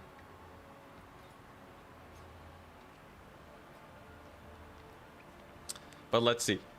Is his Khorne build gonna be enough? Will we be wrecked? I feel like if we play on the Norskin Rise or something, he might go for the Skull Cannon. He wants to play on Chateau. Okay. Chateau is really bad for Skull Cannon. We learned that one the hard way, so. That means the likelihood of it is basically 0. I got my janky build. Let's see it. There's a non-zero chance this build slaps. Also a non-zero chance it completely flops, but I'm excited for it. I feel like it could really get some work done.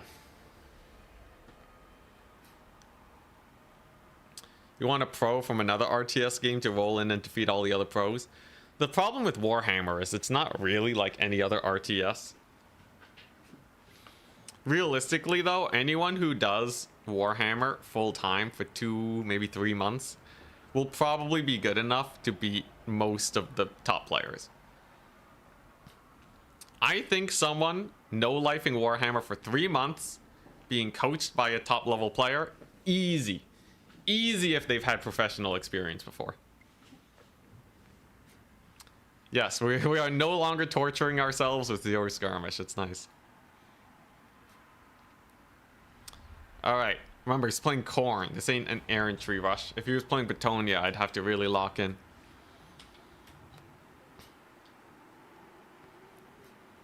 Yeah, Orange Pest came from COH, Company of Heroes. But they weren't able to compete. I played against his greenskins as Chaos, and it was a dumpster fire for him. Alright, I brought your favorite unit. Blade Singers. So look at these ladies. Insanely high damage and flesh to stone. Now, before I brought many Blade Singers. This time I have one Blade Singer that we're gonna babysit infinitely. The Zotes remove magic attacks, right? So we actually stack the Zotes with the Blade Singers. We buff them up into insanity levels. And they should kill everything. At least that's the hope. Everything but Wrathmongers, which is why I have these guys. But this is a really crazy tech build. The idea is that hopefully, with Flesh to Stone being overcast for 38 seconds, then we cast Flesh to Stone with a Zote, then we Channeling Staff to cast Flesh to Stone again. I can make these Blade Singers realistically invulnerable at 80% physical resist for like 2 minutes. Now 2 minutes is not an extraordinarily long amount of time, but surely it's enough for us to win, right? Didn't they destroy Wrathmongers with your buffs? They trade evenly with the buffs, which is not the best. They were also gold chevron, so we'll have to see. Some early Khorne Gores are here. We got a Valkia the Bloody. Flesh Houndos of Khorne. No big ol' artillery piece here today, so I guess we don't have to worry about that. Do have to be a little wary of Flesh Hounds. I'll have the Wild Hunters of Khorne soon, though. Where are your units, bro? Okay, so they're all here. They're all here. All right. This is a DPS race, so we're just gonna chill like so. Wild Hunters first, deal with Flesh Hounds, then I should be fine. I shall go.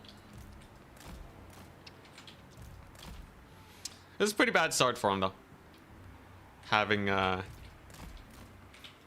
so much skirmish on his Khorne Gores early. Khorne Gores really don't want to be taking arrow shots to the face.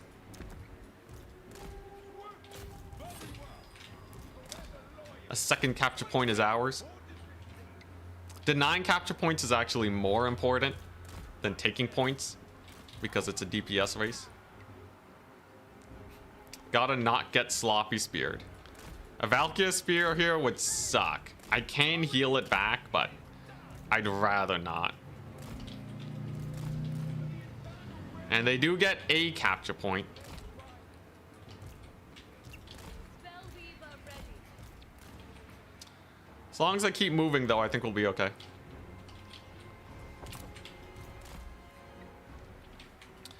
Most of the infantry isn't anything to really be impressed by either. And okay. There's the Warhound push. So Warhounds, I just spam Glade Rider Spears and I'll be okay. I gave him 40 tickets, which is potentially a game-losing maneuver. Something to consider. When the going gets hot. I could Loic's Blessing, I don't really need to though. And this is still kind of a pseudo-kite game. Because I got my horse skirmishers here having the greatest time of their lives. One of your victory points. Take it back. I also don't know if these Chaos Warriors can pull away fast enough. And I'm not worried about the dogs charging me here. I think this is an opening that I might be able to make a sick play for. Speed boost for safety. Whoops. He's gonna throw down the Spear of Slopnir, which is gonna hard disengage right away. Because I'm terrified of that spell. Honestly, the damage is pretty nice.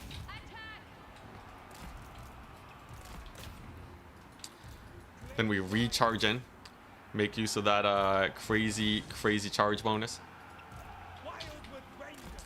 And then what's it gonna do with the dogs? What the dog gonna do?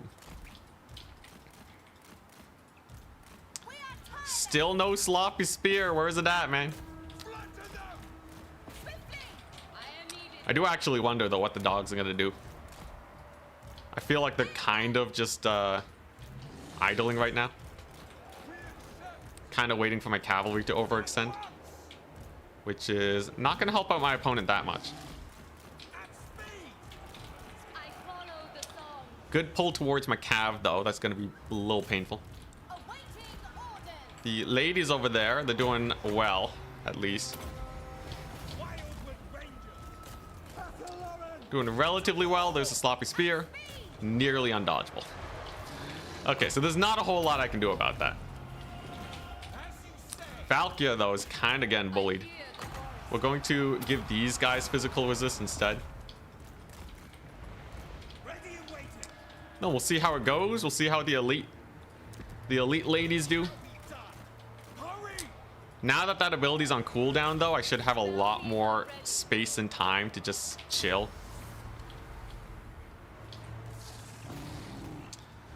Chill, relax, have him kill everything. Whirling Death is good. There's actually not a lot of armor here for me to really worry about. They're kind of dying though. We're gonna give them another another spell. Come on, you darn ladies. You're here to fight. You're here to fight. Do well, please. Remember, the Zotes are reducing any and all magic damage. Lord over here is doing fine. I shouldn't have to worry about the Furies too much. And then once I get Stag Knights in here, we'll probably be okay. Trading is slightly down, though, as you would kind of expect, playing against Khorne in a melee fight. Losing the Furies, though, that's pretty good for me. These ladies will do very well against the Furies, too. Just give them another physical resist buff. They're farming, man. They're farming it up to the best of their ability. Overall, Blood Beast, though, a little problematic. He does steal a point, and he's going for another one. The Blade Singers or whatever, they're doing not bad, though. He has a whole Chaos Warrior on the flank, too. That, in theory, is a pretty big liability. And then if I charge the Blood Beast, they should die here. Should be able to get a pretty nice hit on the doggos. Got another nice sloppy spear though. And I used my thingamajig a little too early. So I didn't actually benefit from the full cooldown reduction. But it's okay, we've killed out the Blood Beast. That's pretty solid. Doggos are dead. Khorne gores are just being avoided right now. And the ladies are still doing good. Blade Singers are chilling. They have one chevron too. That's I guess that's decent. It's not that impressive, but I guess I don't know, chevron's a chevron. Remember, we've been healing them up a lot also. Are they gonna rout though? Come on. Oh, they routed. Come on. Oh, they were supposed to crush it. Now in the end, I still have a whack load of cavalry versus not a lot of other dudes here. Blade Rider Spear should do okay. And cycle charging on Khorne gores never really did too badly for us. So we're gonna go for that. It's going for my lord. If we can surround Valkia though, that'd be amazing. And I think we will just get Wildwood Rangers here on those warriors because they can't really escape, right? Doggo should go down. Dryads are in. Tickets are actually still in our favor, which we definitely like. And his Warhounds too, you may have noticed, are actually not doing that well. The Warhounds are kind of suffering actually. I just don't like how well these Blood Beasts are doing. Blood Beasts are kind of killing it. And another one just got summoned. What the Khorne gore?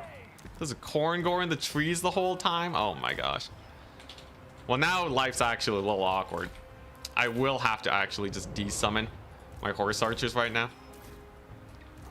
Because to kill the Blood Beast, I really don't have a lot of other don't really have a lot of other tools. I think if we can get that going though, I'll be okay. It's a fairly nice Blood Beast sandwich we got over there.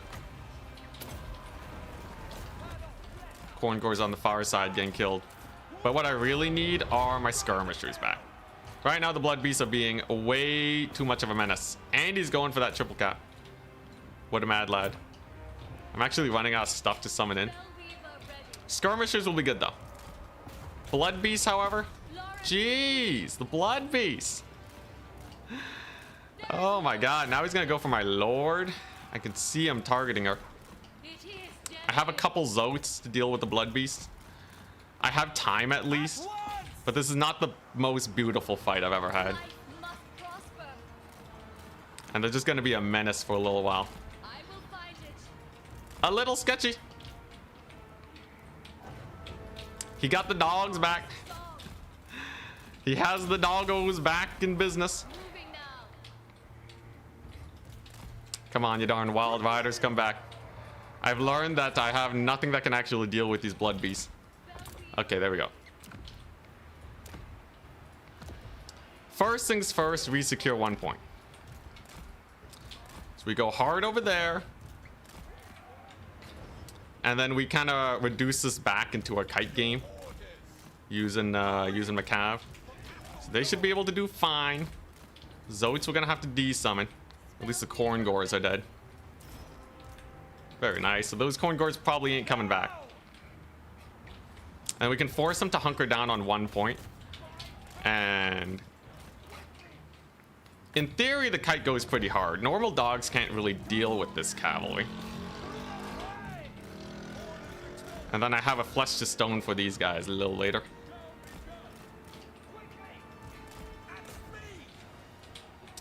The solution to Khorne is indeed kiting, as it has always been. Oh crap, kind of botched the physical resist. Whoopsies. Skirmish Cav is doing alright though. Skirmish Cav is doing very okay. They should be able to help participate in this little tussle over here. Maybe get some rear charges, and then we'll be all right. The decent when it comes to charge. Oh, I used that ability wrong again. I keep goofing the ability cast. All right, what are we looking at? I think I have just enough time to bring in the cav. And then if we can secure this point, then I think we're okay. Blood Beasts are pretty alone right now. There's no Valkyrie really here to support. Okay, I get the capture point. That's not too bad. No need to escort those guys off the battlefield. They're already basically dealt with. And yeah, now the desperation plays are kicking. So he's using his Warhounds to try and steal points. But as long as I stay ready against that, I think we'll be good.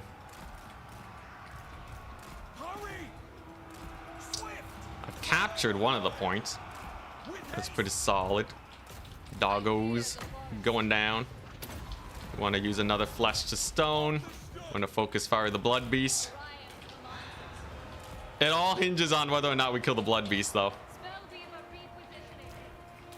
Have an idle unit of cavalry. Oh, so he's actually starting to retake the point. Dang blood beast, man. Yo, they're such a menace. Okay, yeah, we do secure this position decently, but looks like this melee fight just ain't really going my way. Now we're still barely, emphasis on barely holding this point, but it's gonna be quite the scuffle. A lot of flesh hounds are coming on in. I think we have to bail. Dang, bro. Dang, he held it. That's not good. That's really not good.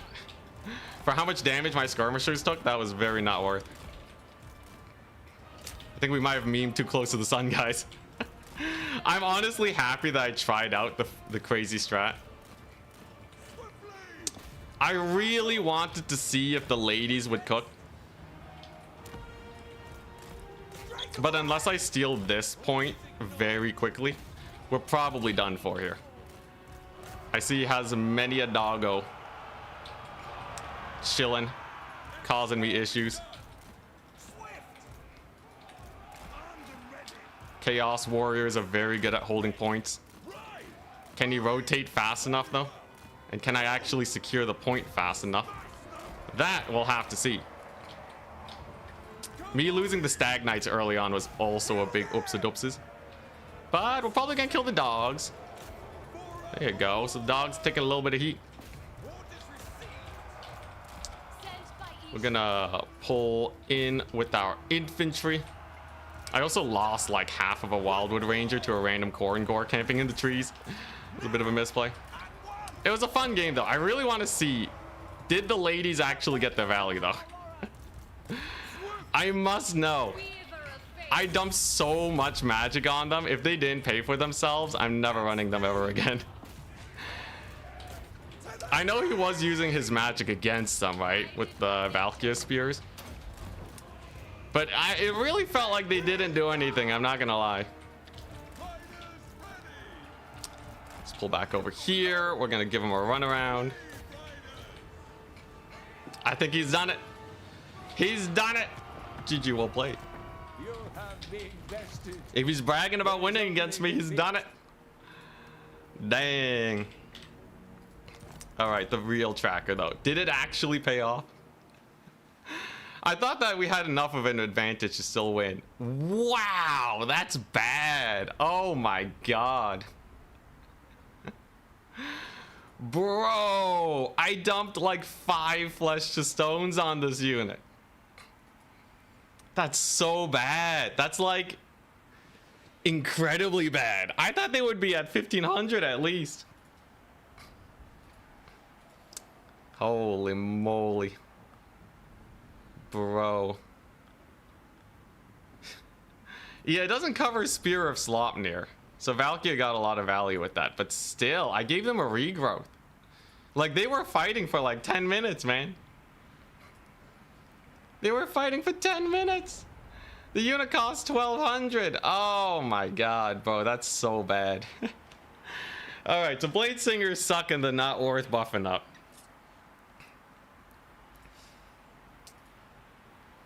Regardless, I think it was fun to try out a different build against them.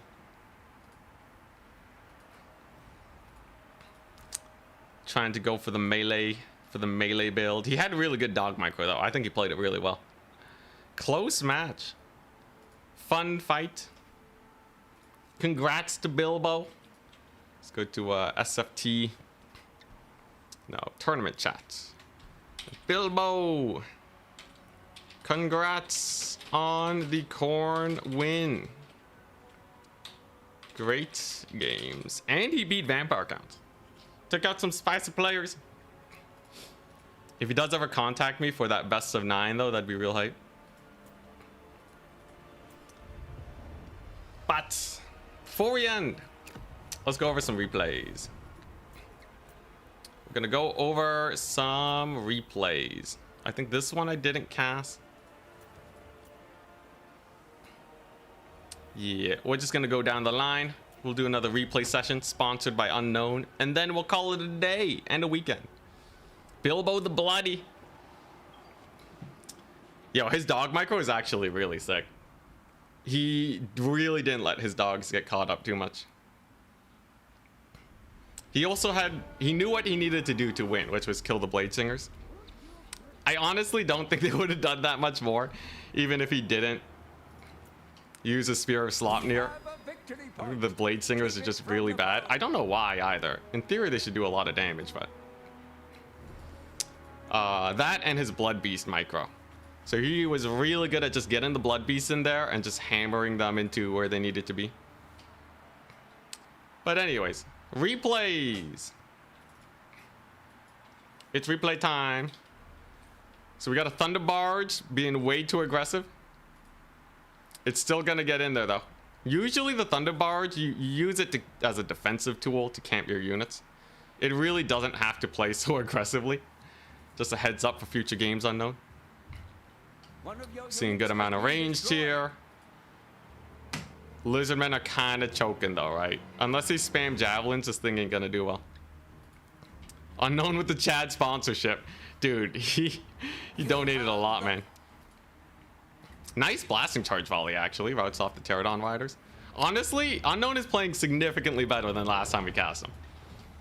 Good defensive formation. Slow move to the capture point. No rush. And the Thunder Barge is just bullying him. Lord Croak is very bad versus dwarves. Nakai's just dying.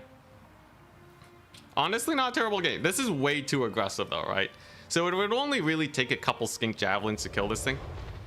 This thing has pretty good range. The shotguns on it will shoot in like a pretty solid radius. So don't just move it over your opponent's army. In this case, yes, it got 5,000 value, but risky. A solid game though, no complaints. We have a few Unknown games and then we have a few games from other people that we're casting.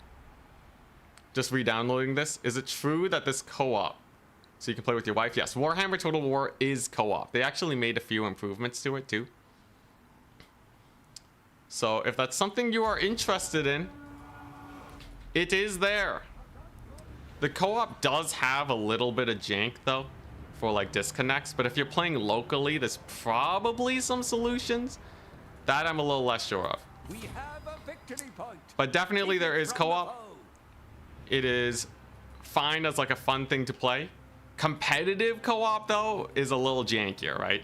So if you and your wife are really competitive, there's a lot of unbalance to the multiplayer and you'll have to find like a spreadsheet for actual faction balance. But yeah, that's about it.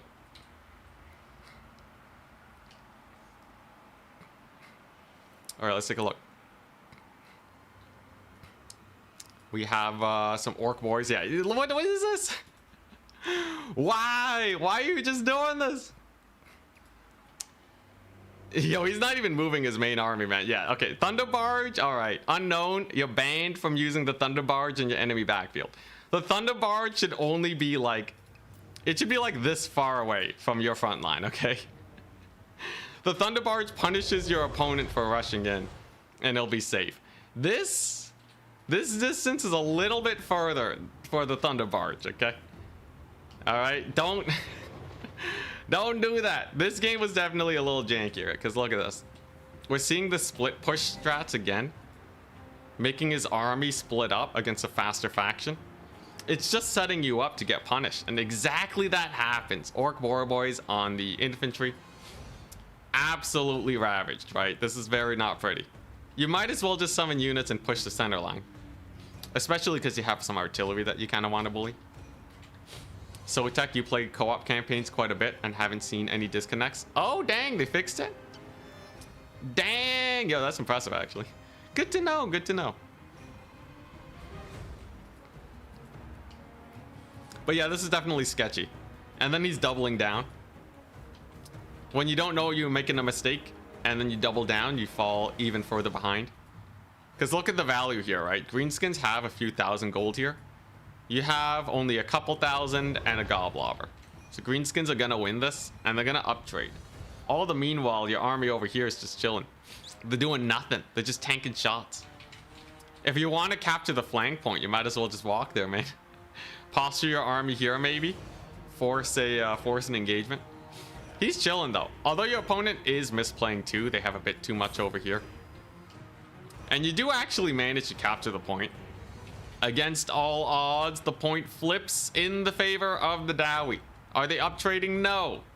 So will it last any amount of time? No. The Greenskins actually just won by tickets. Brutal. You know, if you had the Thunder Barge here, that would be sick. Thunder Barge on the flank point. Still not the best idea. I would definitely consolidate your forces. And definitely don't YOLO it. Thunder Barge has to be kept safe. You gotta kill off the archers. You gotta stay out of range. Because the one counter to the barge is getting shot to death. Fun game though. Nice little tussle. This one is against Buse. Oh, against Turin! My boy Turin! You know we love supporting smaller streamers here. So, shout out to Turin. Will he lose? This is like an Empire game against Warriors of Chaos. Was this in his own tournament? You're getting Turin to stream his own defeat and then getting a second defeat on my channel? Brutal. Let's see how this goes. Thank you, Obese Chicken, for moderating. Shout out to my moderators. My mods are amazing. All right, let's take a look. Yo, Obese Chicken, if there's anything I can do in return, let me know. You want me to like give you free coaching for moderating? I don't know. What do you want? How do I pay you back? You've been here for like ages, man. I really appreciate it. But let's take a look at this. War Wagon Kite versus the Turin. Bring two. You're not even allowed to bring two Thunder Barges. Though if you could, it actually would be quite strong. The Thane took like 50 goblins to the face. Yeah. From the Doom Diver catapult. Oh, that's nice. Punishing the blobs with the Flock of Doom. A little aggressive with the wagons, but it worked. It worked out in your favor. So actually pretty good play.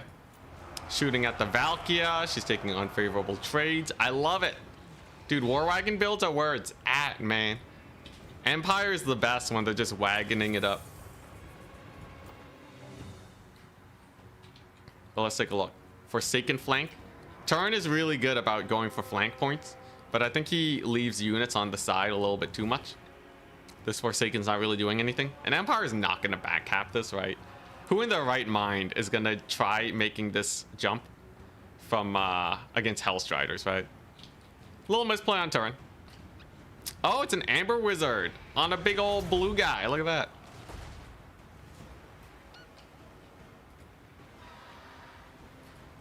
Love to see it. Love to see it. So let's take a look. Another Flock of Doom. Kill some Hellstriders. Sack some Cav. But the wagons are at full HP still. War wagons are basically a win condition. Nothing really matters. Because if these things stay at full HP the whole game, you're just gonna win. They're a very consistent trading tool. As long as they're actually shooting. does get a little bit of a misplay. Hellstriders catch him. That's actually like 500 gold at least off the table worth of ammunition.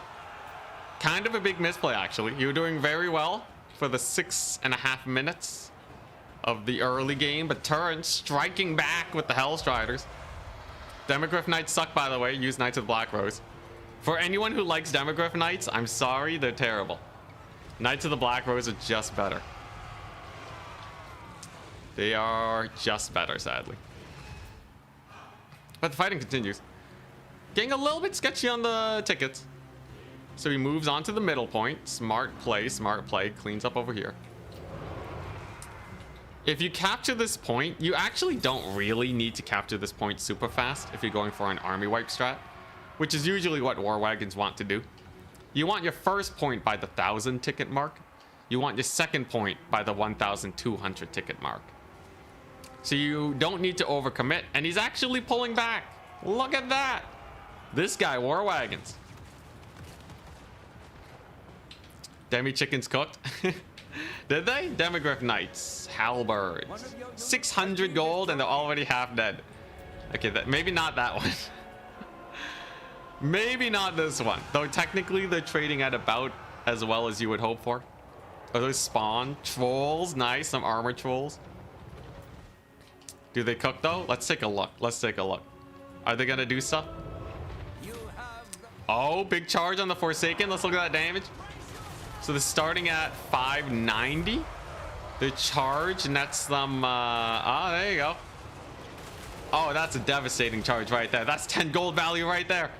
30 gold value. Holy crap, 40. And then they got charged by trolls. Oh yeah, that's a good one. I love Demogryph Knights so much. Okay, now they are farming a little bit of value, but the trolls are regenning. Wagons are taking a little bit of damage. I think you were a bit overzealous with the second capture point. As we saw in the Wood Elf Kite games today, you can take it slow. You can take it very, very slow with your kite. You have a lot more time than you'd expect. And you just kind of want the value plays. Demogryph Knights are now, yeah, mostly dead. Yeah. Yeah, not the biggest fan. And now that your cavalry's dead, ooh, yeah, now your wagon's getting caught. So optimally, right, we just did a kite stream, so this is a perfect time to talk about it. Your cavalry's not trying to get value, unlike normal games. In a game where you're playing against, where you're kiting, your cavalry's just defending your value. They defend your war wagons so that they can survive. When you commit them to the infantry, there's always a chance that they get caught up. And then life is kind of rough. You also don't need to overkill on skirmishing. You only need enough skirmishers that you can protect. If you can't protect them, it means you took too many. Because they got a mag dump, alright? We got to use all that sweet, sweet ammunition. Because that's where the valley's at. Look at this guy. They use all their ammo. 1,000 gold. If they didn't take HP damage, you de-summon them. You get 400 gold back. That's a 1,400 gold lead for like a 900 cost unit. Multiply that by 4, you're 2,000 in the lead. Just by making sure the wagons live. Definitely a little sketchy, right? Grenadiers didn't even do much. But you're still doing okay, you know? Your early game is still paying dividends. Gotta stop sending them into melee, though. That's a little sketch against the armor trolls, but it looks like Khorne doesn't want to take the fight as the Royal Altdorf Griff fights are coming up. I see what you're doing. Big charge on the trolls, terror out them, nice. Khorne going for the hunkering down, final point. This is pretty over, though, right? Empire Trading's a little bit too strong. Unless... Oh, we're doing it again! The Demi Knights! Royal Altdorf Griff fights are okay. The normal Demogryph Knight, no. Gets the Buna. Oh, that's brutal. Brutal. Like, they should be defending the wagons. The wagons are already killing everything, man. You don't need a sack of the Demi Knights. Oof. Big oof. Oh my gosh. Yeah, that's rough. Now, are you still gonna win it? you almost win. If you can capture this point, you almost win. You're doing the same thing that Turin did. So if you see a Hellstrider summon going over here, and you summon one cavalry unit, you will defend the point before they capture the point. So we don't really need these units here when we're in desperation mode and you have to steal the last point. He's noticing now. It's obviously much safer to just leave units on a point, but it's down trading in the end.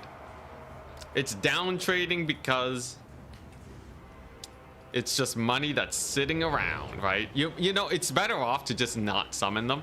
Leave the money in the bank and summon some cavalry as a response. If you're really worried about getting backcapped, if you're positively afraid of a backcap situation, yeah, have some money in the bank, have a couple cav units, and that's all you really need. 2 units of cav is more than enough instead of leaving your guys here. Even 1 cav is enough. In this case, though, Turin holds. He holds. The Demogryph Knights are dead. The wagons. Oh, a pile of dead wagons. No. Absolute brutality. The wagons are dead. Turin OP. Turin is really good tactically. He's very good tactically.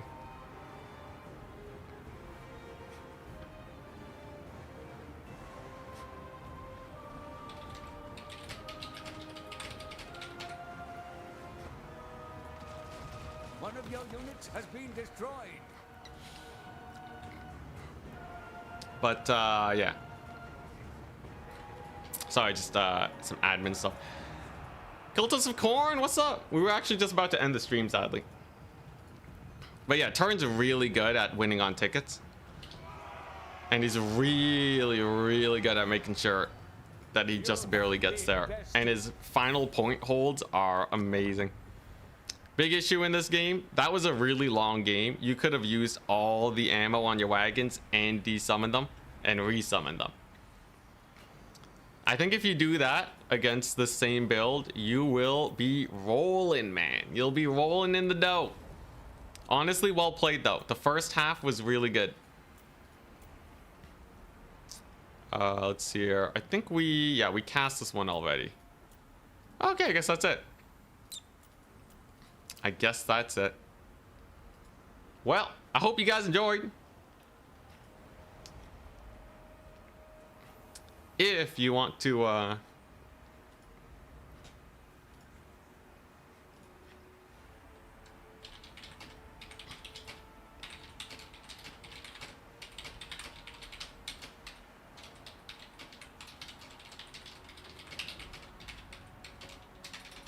sorry.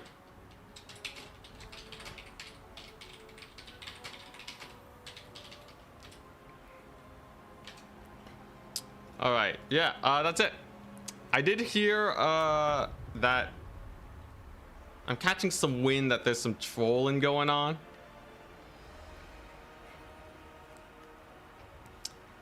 Do respect our admins if you are in chat. Big warning. If you don't respect my admins, I'm gonna ban you. Just a heads up.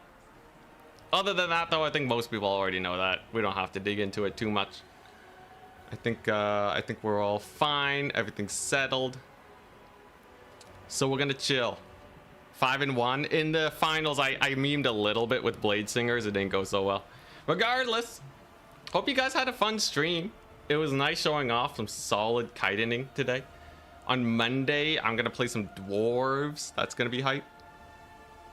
And over the weekend, we're just gonna take it easy. At most, I play a little bit of Silk Song if I'm really itching to play it. But otherwise, hope you guys had a great day. We're gonna sit back, relax. And of course, thank you to all the support. Unknown gave us a lot of money. Jake helped us out a little bit too. I appreciate you guys very much. And special shout out to our fleet admirals and Patreon supporters.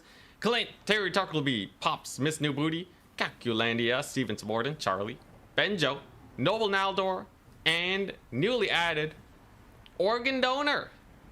Hope you guys have a great day, and peace out.